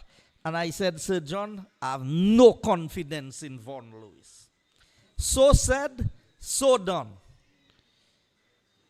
Kenny Anthony emerged as the leader, and in 1998, I walked into Dr. Kenny Anthony's office and I said, Sir, we gave you a mandate of 16-1 to run the affairs of this country, and you are taking the country in the opposite direction. That was after the decision of affirmative action by the St. Lucia Labour Party at a convention in Babono. And I turned my back on the Labour Party. And I know Kenny Anthony never forgave me for that during his time in politics. And when I entered the political arena and I gave him blows in the parliament, Rick Wayne can tell you, after my first budget speech in 2007, I walked out of the parliament. Kenny spoke and then I spoke.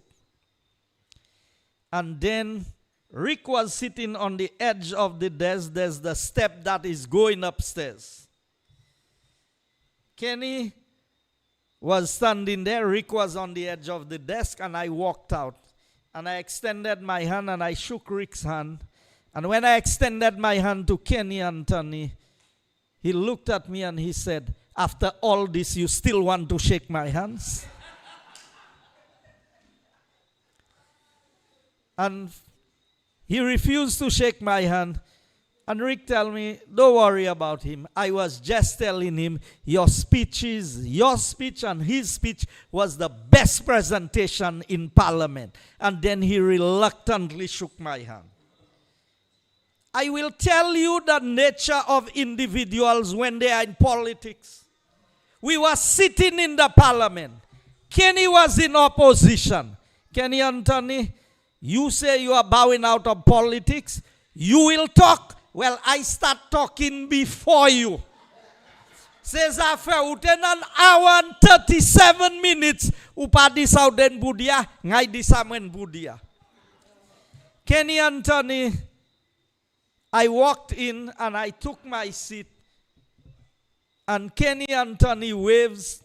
I thought I was among those he waved. So I waved back. He pointed at me and he said, not you, I wave. Don't acknowledge my wave. You want to talk about despicable people in politics? Now the shoe is on the other foot. You find yourself from being prime minister to being a deputy speaker. That is where you found yourself. Your party. They are the ones who put you there. And you talk about you couldn't be in a cabinet with two prime ministers, two former prime ministers. So, you telling me, Kenny Anthony, that Philip J. Pierre chose Stevenson King over you? If the cabinet could have only one former prime minister, why wasn't it Kenny Anthony? Why was it Stevenson King? And King Sahot. Why didn't you allow Alan Chasney the same courtesy that Kenny Anthony said that he was allowing Philip J. Pierre? For that matter, Stevenson King, when you came into the cabinet of Alan Chasney, you chose the ministry that you wanted. And Alan graciously handed you the ministry that you wanted. But you turned around. You betrayed Alan Chasney, the people of St. Lucia, and the United Workers' Party by being a soothsayer in the cabinet for all the months and years that you served with us. You ate lunch together with us. We discussed plans, you know, and all the time you are leaking information from the United Workers' Party to the St. Lucia Labour Party. That is the despicable politicians that we talk about. And I know that Kenny knows what he was talking about when he spoke about despicable politicians and evil ones. You know, some people believe that because they have a nice smile and because they are likable, because people don't know deep inside who they are. But Steve, I know you. I served with you. And you all want me? Both you and Richard, we serve in the same cabinet. The information you say you have, give it to the Labour Party. They want information. Mr. Richard Frederick, you said about the $5 million that you gave the information to the special prosecutor. I am still waiting. And I am volunteering myself to a commission of inquiry by the St. Lucia Labour Party. Anytime you're ready, get the best lawyers, get the best investigators, and I am volunteering myself. I don't need no lawyer, no judge, nobody to speak on my behalf. I'm not you, no Kenny Anthony. When we did the Saram Sahoy report, you never showed up to answer a question. You know what you did? You sent Astefan to answer the questions for you. And you caused the chief engineer, Mr. Jean-Baptiste, to be the one there to take all the fire. I don't need nobody to take fire for me because I never light no fire. Okay? So I can stand and defend what I have done. Have you ever heard the Labour Party challenge me on my representation? Have they ever challenged the work that I did in my ministry or my constituency?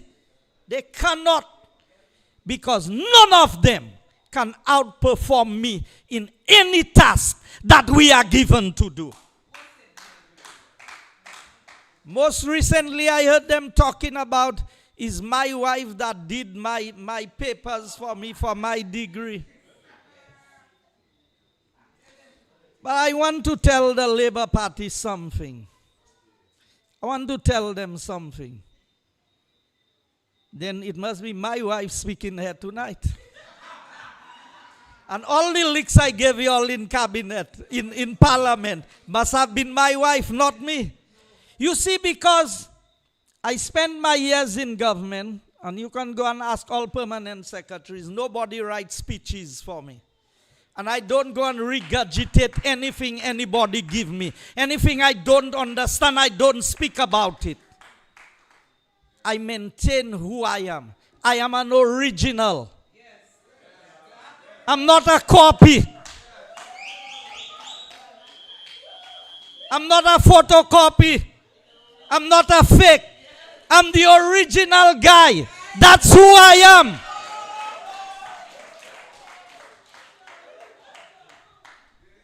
My sister is here. You know why I know my Bible so well? Because we've done quizzes on every book in the Bible.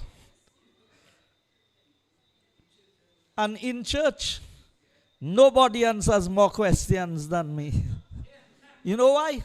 Because I make it my business to study. Anything you give me to do, I do it well. I do it to the best of my ability. And that is why Labour does not like me. Now I want to say something to them. There's a Delilah coming. And it's two things Delilah does. Cut your hair and take off your eyes. So, the Samsons of this world knows that. It's two things Delilah does. So, in due course, we will know who the Delilah is. That's as much as I will say on this. But I will say this. There's a young lady that's doing PR for the St. Lucia Labour Party who feels that every time she has to speak, she has to tell lies about Guy Joseph. We grew up in the same community. We grew up in the same church. I know enough for me not to ever tell a lie on a woman. So I'm saying tonight, continue to say your lies. When I begin to speak the truth, I hope it does not offend anyone. Now, the Labour Party, let me tell you what Kenny, in my estimation, Kenny's legacy and the legacy of the St. Lucia Labour Party, because you cannot separate the two. I think from 1951 adult suffrage to 1964, when the UWP was formed, that's what, about 12, 13 years? Kenny Anthony would have been the longest serving prime minister of a St. Lucia Labour Party or a leader in government. Because you would not have had prime minister during adult suffrage. You had a premier in George Charles. Chief minister, yes. And then premier when we became an associated state. Before they say I didn't do my social studies at school. Before we became an associated state. So Kenny Anthony, you have created a country of beggars. I have never seen more begging in St. Lucia than I see today. And the begging now, don't think I'm looking down at any, because they always have a way of twisting and turning things. You have made the cost of living out of the reach of the average St. Lucian. So all of us are becoming beggars in our own country. There's no more middle class in St. Lucia. Yes, and I'm happy you said that. I'm happy you said that. You know what the definition of Babylon is? Confusion. And you know where that name originated from? The Tower of Babel, when Nimrod was building a tower to get to heaven for man-made salvation. So, God confounded their language. And that is where the name Babylon emerged from, Babel. So the Labour Party is a confused government. That's why Kenny knows that we are now sitting by the rivers of Babylon. But here's the good news. It's not all bad news. When the children of Israel was taken into captivity in Egypt, God raised a Moses to free the children of Israel from the bondage of Pharaoh. I say Alan Chasney is the Moses of St. Lucia today.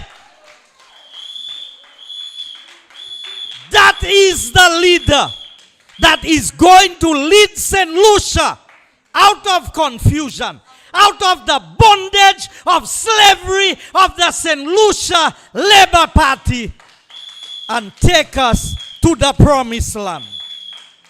I remember Sir John's last budget speech. You know what Sir John said? I will take you to the top of the mountain, but I cannot take you to the promised land. You know what? Sir John was a knowledgeable man, you know. Sir John knew his Bible. Because you know why? Moses had disobeyed God when he should have spoken to the rock. He struck the rock. God allowed the water to come through for the children of Israel. But he told Moses, because you disobeyed me, I will not allow you to set foot into the promised land. And Moses pleaded and begged God. And God said, okay, here's how much I'm going to do for you. I'm going to take you to the top of the mountain, and I'm going to show you the promised land. But you're not going there. Sir John gave us a vision plan for this country in 2007. He took us to the top of the mountain. He showed us the prospects for St. Lucia. He showed us what St. Lucia could become under a united workers' party. We brought in Stevenson King. We voted in the cabinet. My colleagues are here. Guy Mayers was there. Leonard Spider Montoot.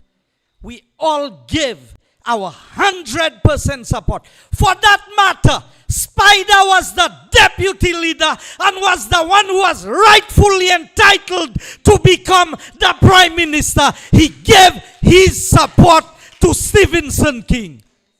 Today you want to betray UWP and say Alan did not treat you well when you should not have been prime minister. They just gave you to act as prime minister, and Sir John did not come back, and we all voted for you, and you betrayed us. But like you said, you are where you belong. That is where you belong, Stevenson King. You see, we need to understand our history. We need to know where we came from. And he could not roll out one of the plans that was there under Sir John's vision plan. But Alan Chasney came in 2016 and we started rolling out the plans for the redevelopment of Beaufort and make it the real new frontier for St. Lucia. And what did Labour Party do? They brought people from Castries to demonstrate in the south and to say, we don't want no horse racing track. Well, by now I expected after 4 years in government, something better than a racing track should have replaced the racing track. What do we have there? Zeb.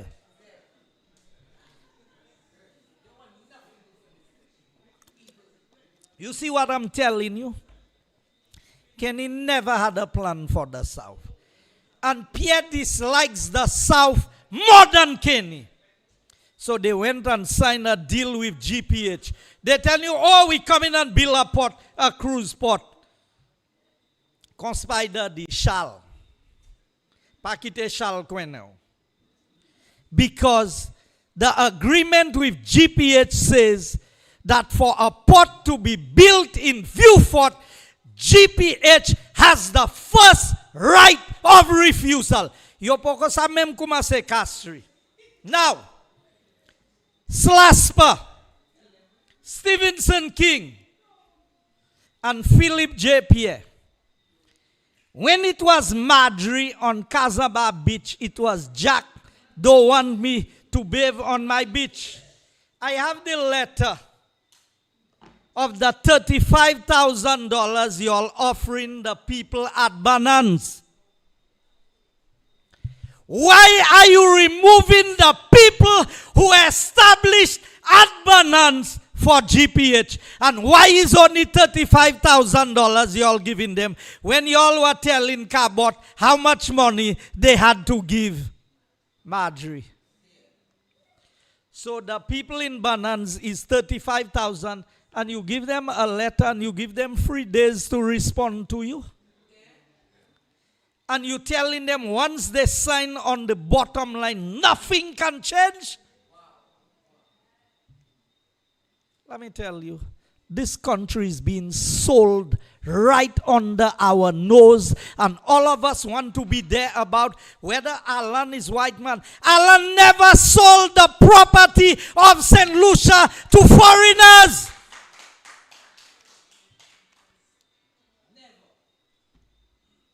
And they tell you we didn't sell the pot. He tell you we got Spider. You went on Andre Paul's program. Did he lessen the agreement he said that UWP made with GPH? Did he send it to Andre Paul? Chef Martin Saint-Lucie, say he left. You know, there's something about names in the Bible. You are given a name to suit who you are and what you represent. And your name says your character. Hilaya really can suit me. I mean, why should a man, where you can just pull up an agreement and show that what he's saying is a lie? And then he's still coming and lie. So after so many weeks, you can't find the agreement to send to Andre Paul. Andre Paul. Now, look at where they lie again. Look at where they lied again. They gave us fake unemployment numbers. And with the fake unemployment numbers, they tell you unemployment went down to about 8%. Now, they never told you that they removed over 4,000 people from the list of persons looking for work to say they reduced the amount. Now, let me tell you why they wanted to fool you. Nou te one hot about Philip J. Pierre, hot pattern. Who is building St. Jude? When Renaud did the interview with Dale, who you saw there?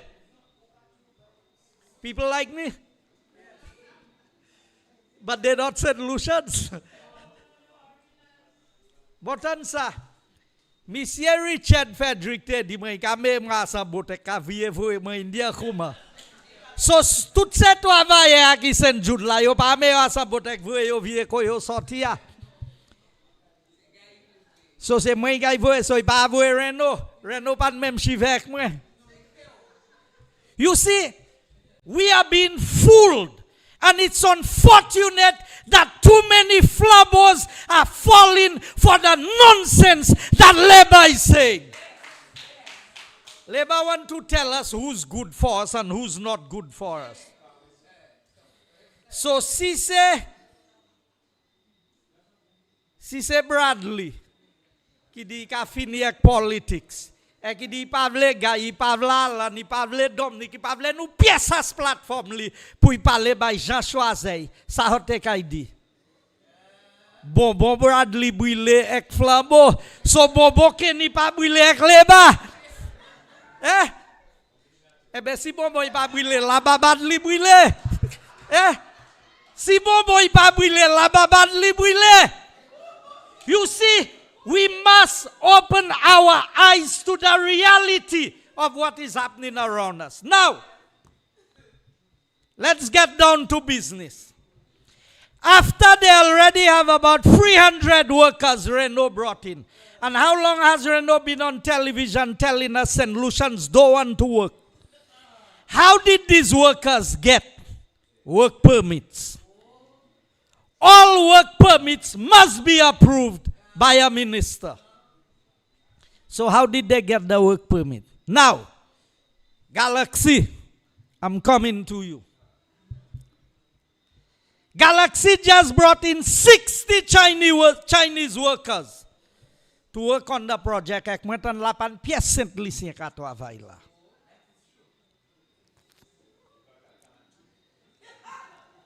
So Janvier 4, y'all could match against the horse racing track. Labour Party could have a meeting at the gate of St. Jude leading up to the elections in 2011. But today, nobody in Viewfort don't want to speak.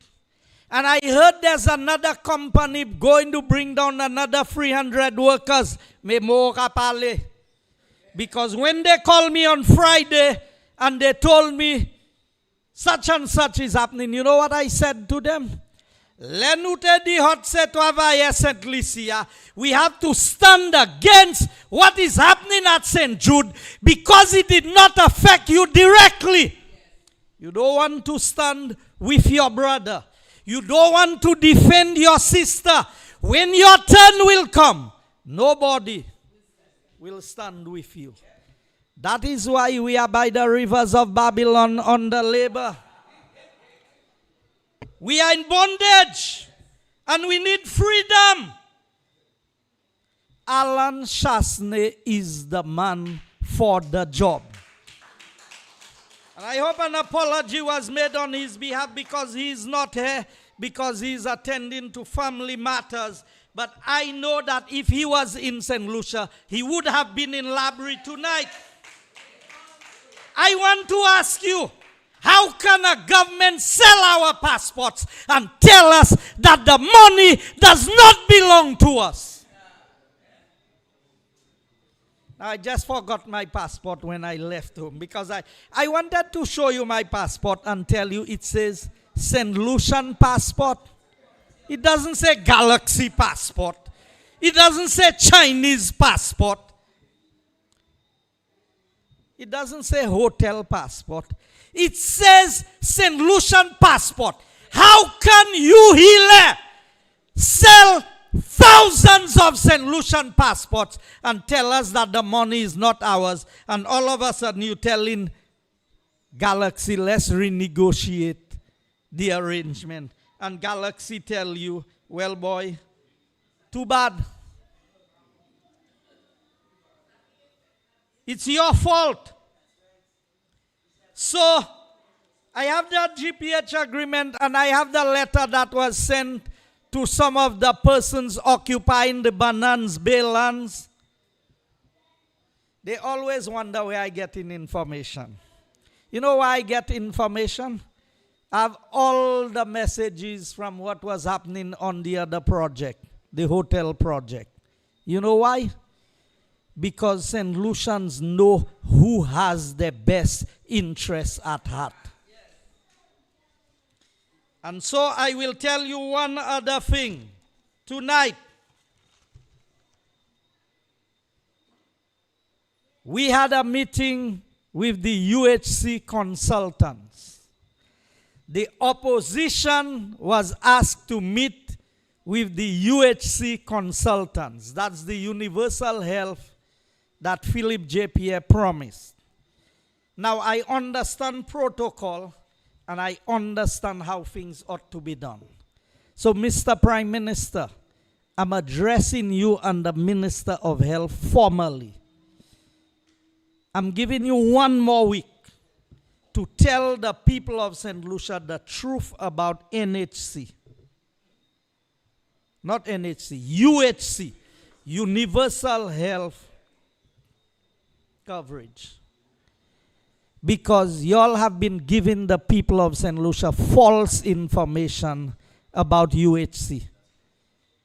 So, if you're not giving false information, then the consultant gave us false information. But both of us cannot be saying different things from the same person. So you, Philip J. Pierre, and Moses Musa Jabatis, you all have been misleading the people of St. Lucia about NHC with false information. UHC, Universal Healthcare. And I am saying to you that if by this week, you all have cabinet briefing tomorrow, tell the people the truth. Because I know you all watching the live. I know you all watching the live. Tell the people the truth about UHC. Because we met with the consultants. They made the presentation to us. But I understand procedures. It is not the place of the opposition to come and tell the country. It is the job of the government. But si ou pa di se moun na, ek ou kwa ou kay kotine kwene yo, flambo kay sorti, ek flambo kay 17 lisyen, sa hot pavle di yo about universal health care. Because you all have not told us the truth. St. Lucians, all of a sudden, Philip J. Pierre can do everything that he could not do for the last 4 years. I support giving the people the land. But all the progress we had made with proud, with the Augier lands, Pom, Monlacroix in Laborie, to give the people their lands. You disband the proud unit. So how you giving the people the land? To give Richard Frederick to be in charge of giving people land? Le Richard fin by Munte. Richard ni tout tek person pan a square foot.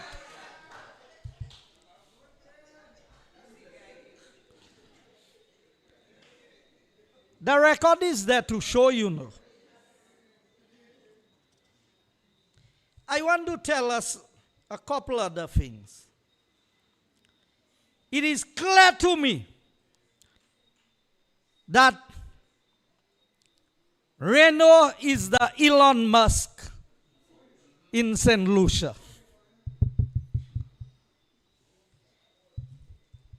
We warned you all about St. Jude. We told you all a UWP government would not finish that old St. Jude because of how much it would cost. But you all choose to listen to Alva, who tell you all chemical and paint. So all of a sudden, chemical and paint reached $265 million.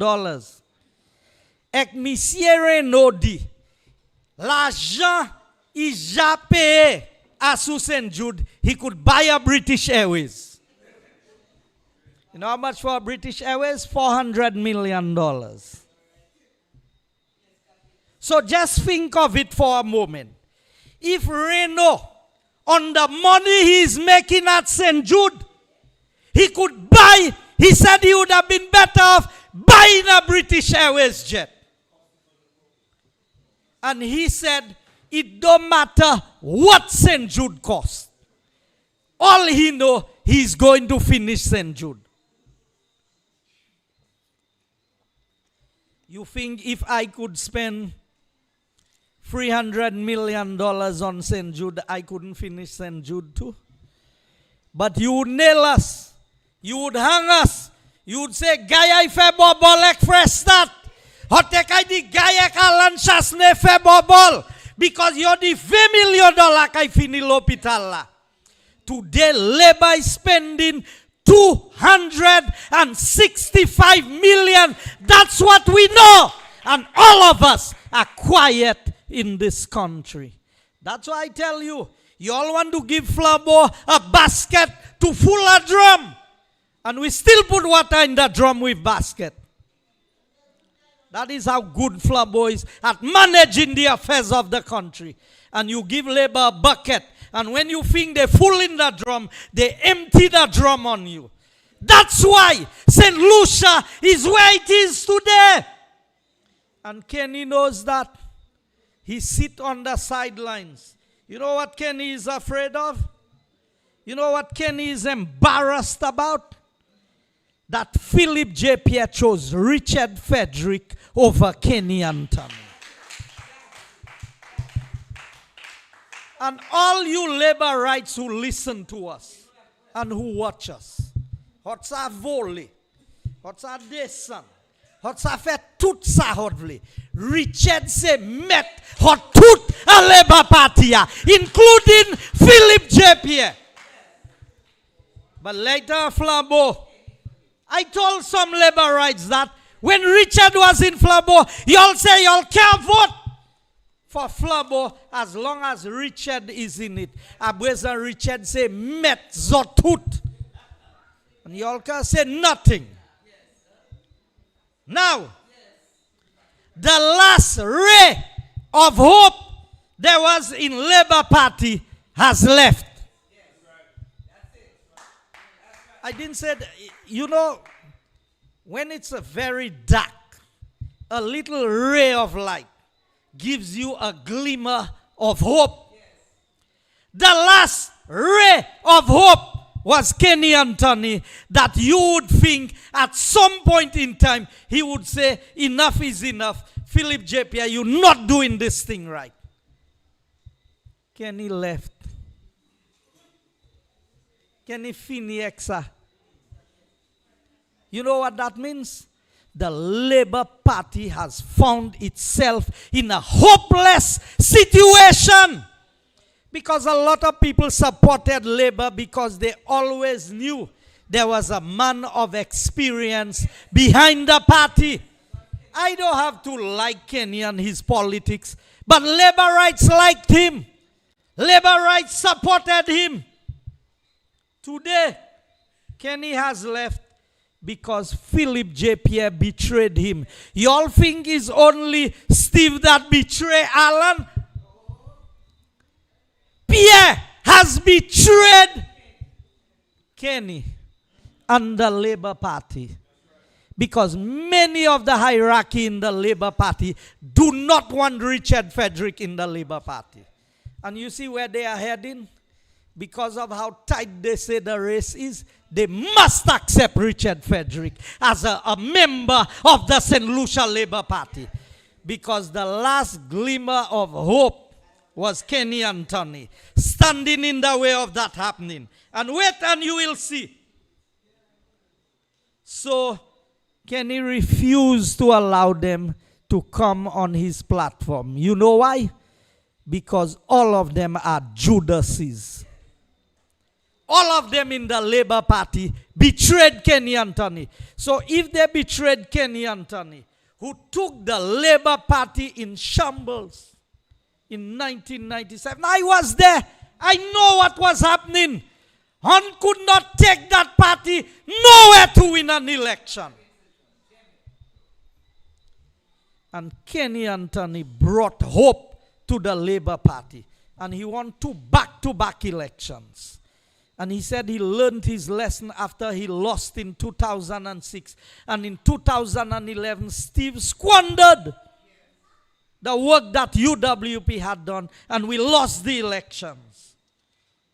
And today, Kenny Anthony has left the Labour Party. But here's what he said. He said, "There's one thing y'all can stop me from doing, is talking." So he tell them, don't choose the right candidate for Viewfort. Now, so many times I heard him say, I will deal with Lady Lee later.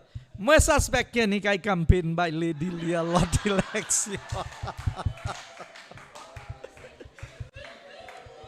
Because after he said that, I never heard him say a word about Lady Leah again. Now, I said it and I'll say it again. I am making myself available to the government to answer any questions they may have about my tenure in government. I am volunteering myself. I challenge Gilles for us to discuss the GPH deal. He still has not taken up my offer.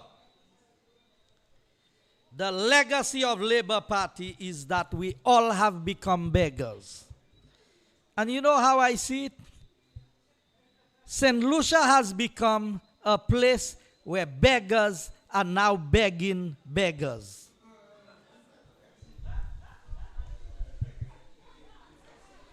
Beggars are begging beggars. Because we all have become beggars in this country. The people who have the money is Galaxy, GPH. And talking about GPH, you know the secret deal came out. Well, at least a portion of the secret deal came out.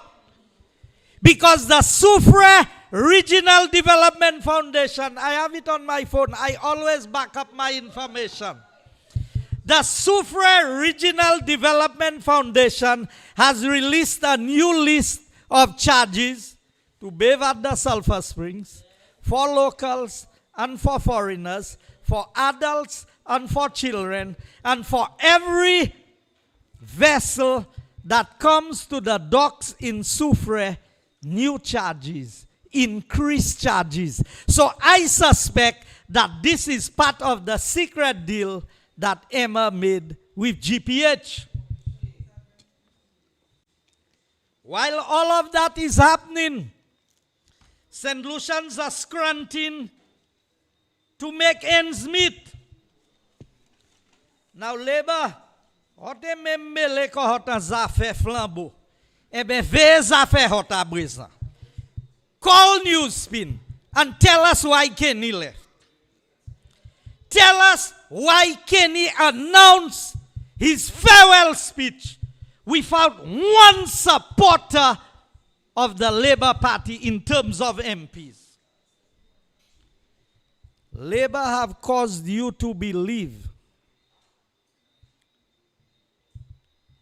that because Alan's complexion is white, that he is bad. Yet still everything they're giving in this country is to the white people. You know, one of the people who told me they're bringing in the workers is a white man bringing them. Who giving them the work permit? Now, I'm not in this racist thing, you know, but I'm not afraid to speak about it. I don't judge a man by the color of his skin. I judge a man by his honesty, his integrity, and his love for people. And nobody, no other business person has done more in St. Lucia than the Chasney family for people in this country. And I am proud of my leader. And I believe he is the best man to handle the job of rescuing St. Lucia. Kenny Anthony said, you know, he understands what people go through, so he introduced the STEP program. Kenny Anthony, you forgot that when you introduced STEP, you were paying the people $20 a day for STEP. 20 EC dollars. And they were paying $20 up to December 11, 2006. When a United Workers' Party came into office. The first community beautification or STEP program we did, we paid the workers $50 a day. We increased it by 150%. You want to talk about caring for the poor? There will always be a place for STEP and for workers of STEP. But when you have created jobs in this country and all of it is going to foreigners, how can Galaxy be allowed to bring 60 Chinese workers? What are these Chinese doing there that St. Lucians cannot do? So we need to tell Galaxy what time it is in this country. We need to tell Reno what time it is in this country. C'est pas dire Reno ka do Saint-Louis fait, yo pas vle travail. Yet still, under UWP government, when we were building St. Jude's, you know all the local contractors from the south that was working, building St. Jude's. So, what do we have to say? Now, I have a couple questions to ask and I will end.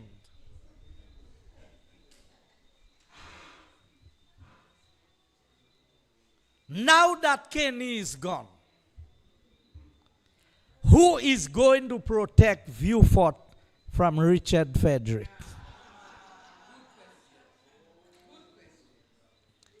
I hope you understand that throughout the years that Kenny has been there, Richard has not been able to make inroads and infiltration into Viewfort.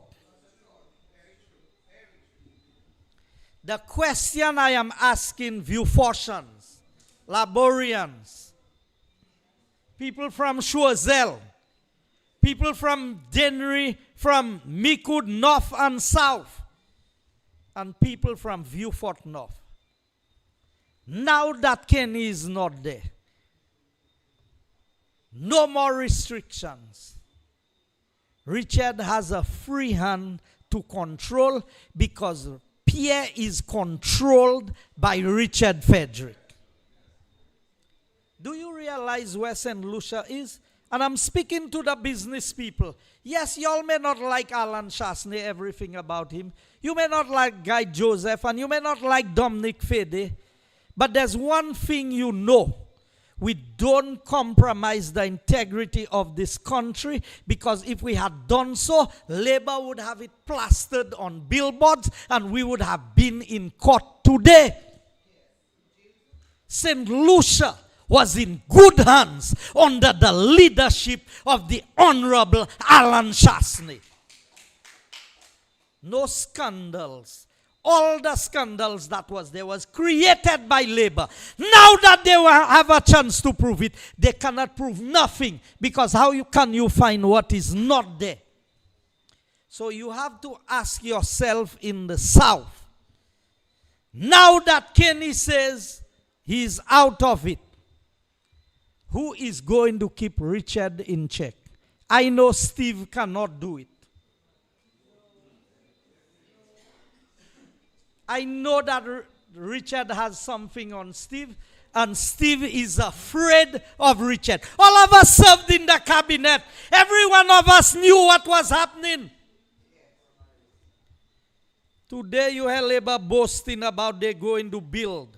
They're going to build where the Ministry of Education building is, and they go and buy the property. My colleague Guy Mayers is here. Spider is outside there. We were in the cabinet when Stevenson King came to exchange the Ministry of Education building with a certain businessman in St. Lucia for a building on Riverside Road or on Brazil Street to the river. And we stood in the cabinet. I was one of those who said to Steve, you must be a madman to think you taking that prime property on the corner of Micoud and Laborie Street and give it, not even sell, exchange. They went back and told the businessman, I oppose this thing. He called me and he told me, man, you block my thing. I tell him, I block your thing. I said, I block your thing. I said, look here, man. That can never happen as long as I'm in the cabinet of St. Lucia. Today, y'all going and do sword turning ceremony to build on the same property that you wanted to give away. Let me tell you something, Stevenson King.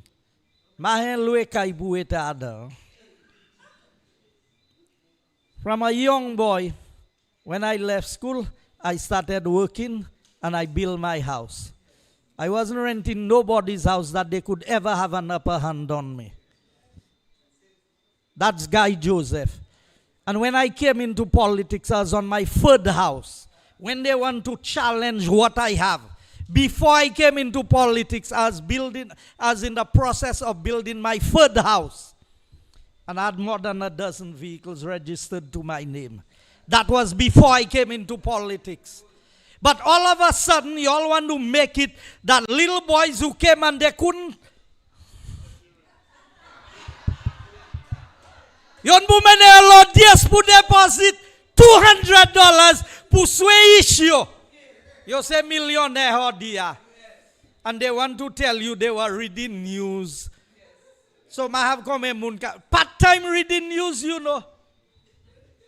You had free jobs, you couldn't feed your children. And they say, move. You see, we fall for the nonsense that is peddled by the St. Lucia Labour Party.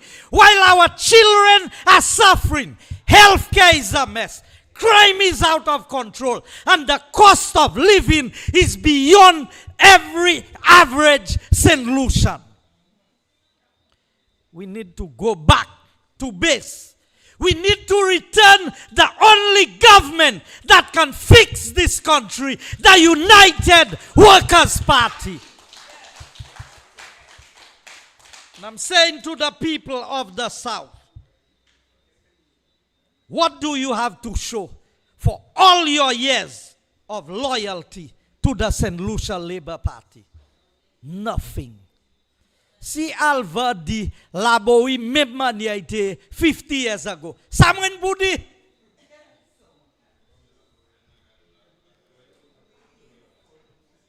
What do I have to say?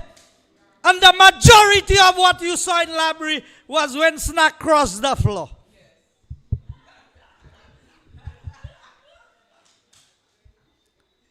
Juste toujours yo fâché. Snack cross the floor. But tous les jours, you have Bradley cross the floor. Huh? The same thing they're criticizing. But you know what? Let me tell you something. They know quality. Devin hen yo pas même vla accepter yo. Mais Bradley qui pas rien pour faire yo. Tous les jours yo there Bradley. Because Bradley is a real bud. Bradley is a true representative of the people of Choiseul. Yo pas sabe head candidate pour run against Bradley. Bradley prete yo. You see, I want us to understand, people, we can laugh and we can joke. But St. Lucia is in a crisis. And Philip J. Pierre is the biggest crisis in this country. Remember I was telling you, Reno is like Elon Musk. Elon Musk said he's going to cut this and cut that and just make the country, the USA, billions of dollars. And when you had a shout, is Medicare they cut by billions of dollars. And now seniors in the US cannot even figure out how they're going to maintain their basic health care package. Reno, in these difficult times, can tell you price does not matter at St. Jude. He can buy British Airways with the amount of money that he has spent there. And he can spend plus l'argent toujours. And we're not concerned about that. So si se guy qui te ka fait ça, guy dit c'est bobol guy te ka fait.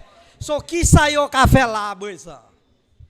What is it they are doing? So St. Lucia, this is not about flamboyant labor. This is about the future of our country. This is about who is best placed to bring a rescue plan to put St. Lucia back on track, to reduce crime, to reduce the cost of living. Not that kind of make-believe reduction that Philip J. Pierre is talking about, you know. We must right the wrong and vote the United Workers' Party. Thank you, good night, and God bless you.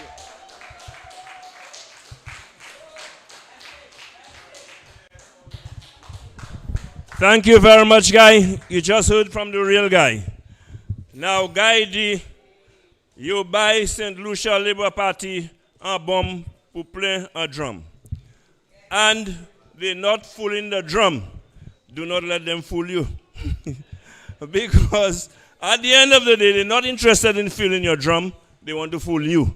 Do not let them fool you. I want to remind you, ladies and gentlemen, that on Saturday, we are joining the Sisters of the South for a community night. It is going to take place at Debbie's place, so we all are heading down south from the north, and everybody in the southern region, you are going to be heading to that venue where we going to come together as one big community to have a good time. I want to thank all of you who came out here tonight. I want to thank all of you who joined us via live stream. I want to continue to say a hearty thanks to the people in the diaspora who continue to support the United Workers' Party.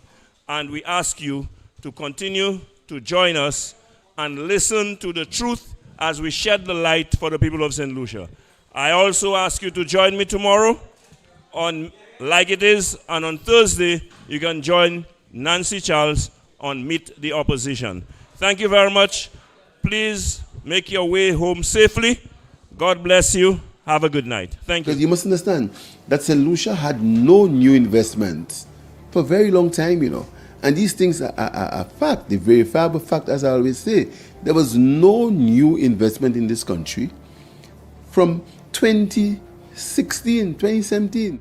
Prime Minister Philip J. Pierre continues to push the false narrative that between 2016 and 2021, there were no new investments in St. Lucia under the United Workers' Party. But the results and facts are clear. While the world battled a global pandemic, the UWP was hard at work laying the foundation for economic growth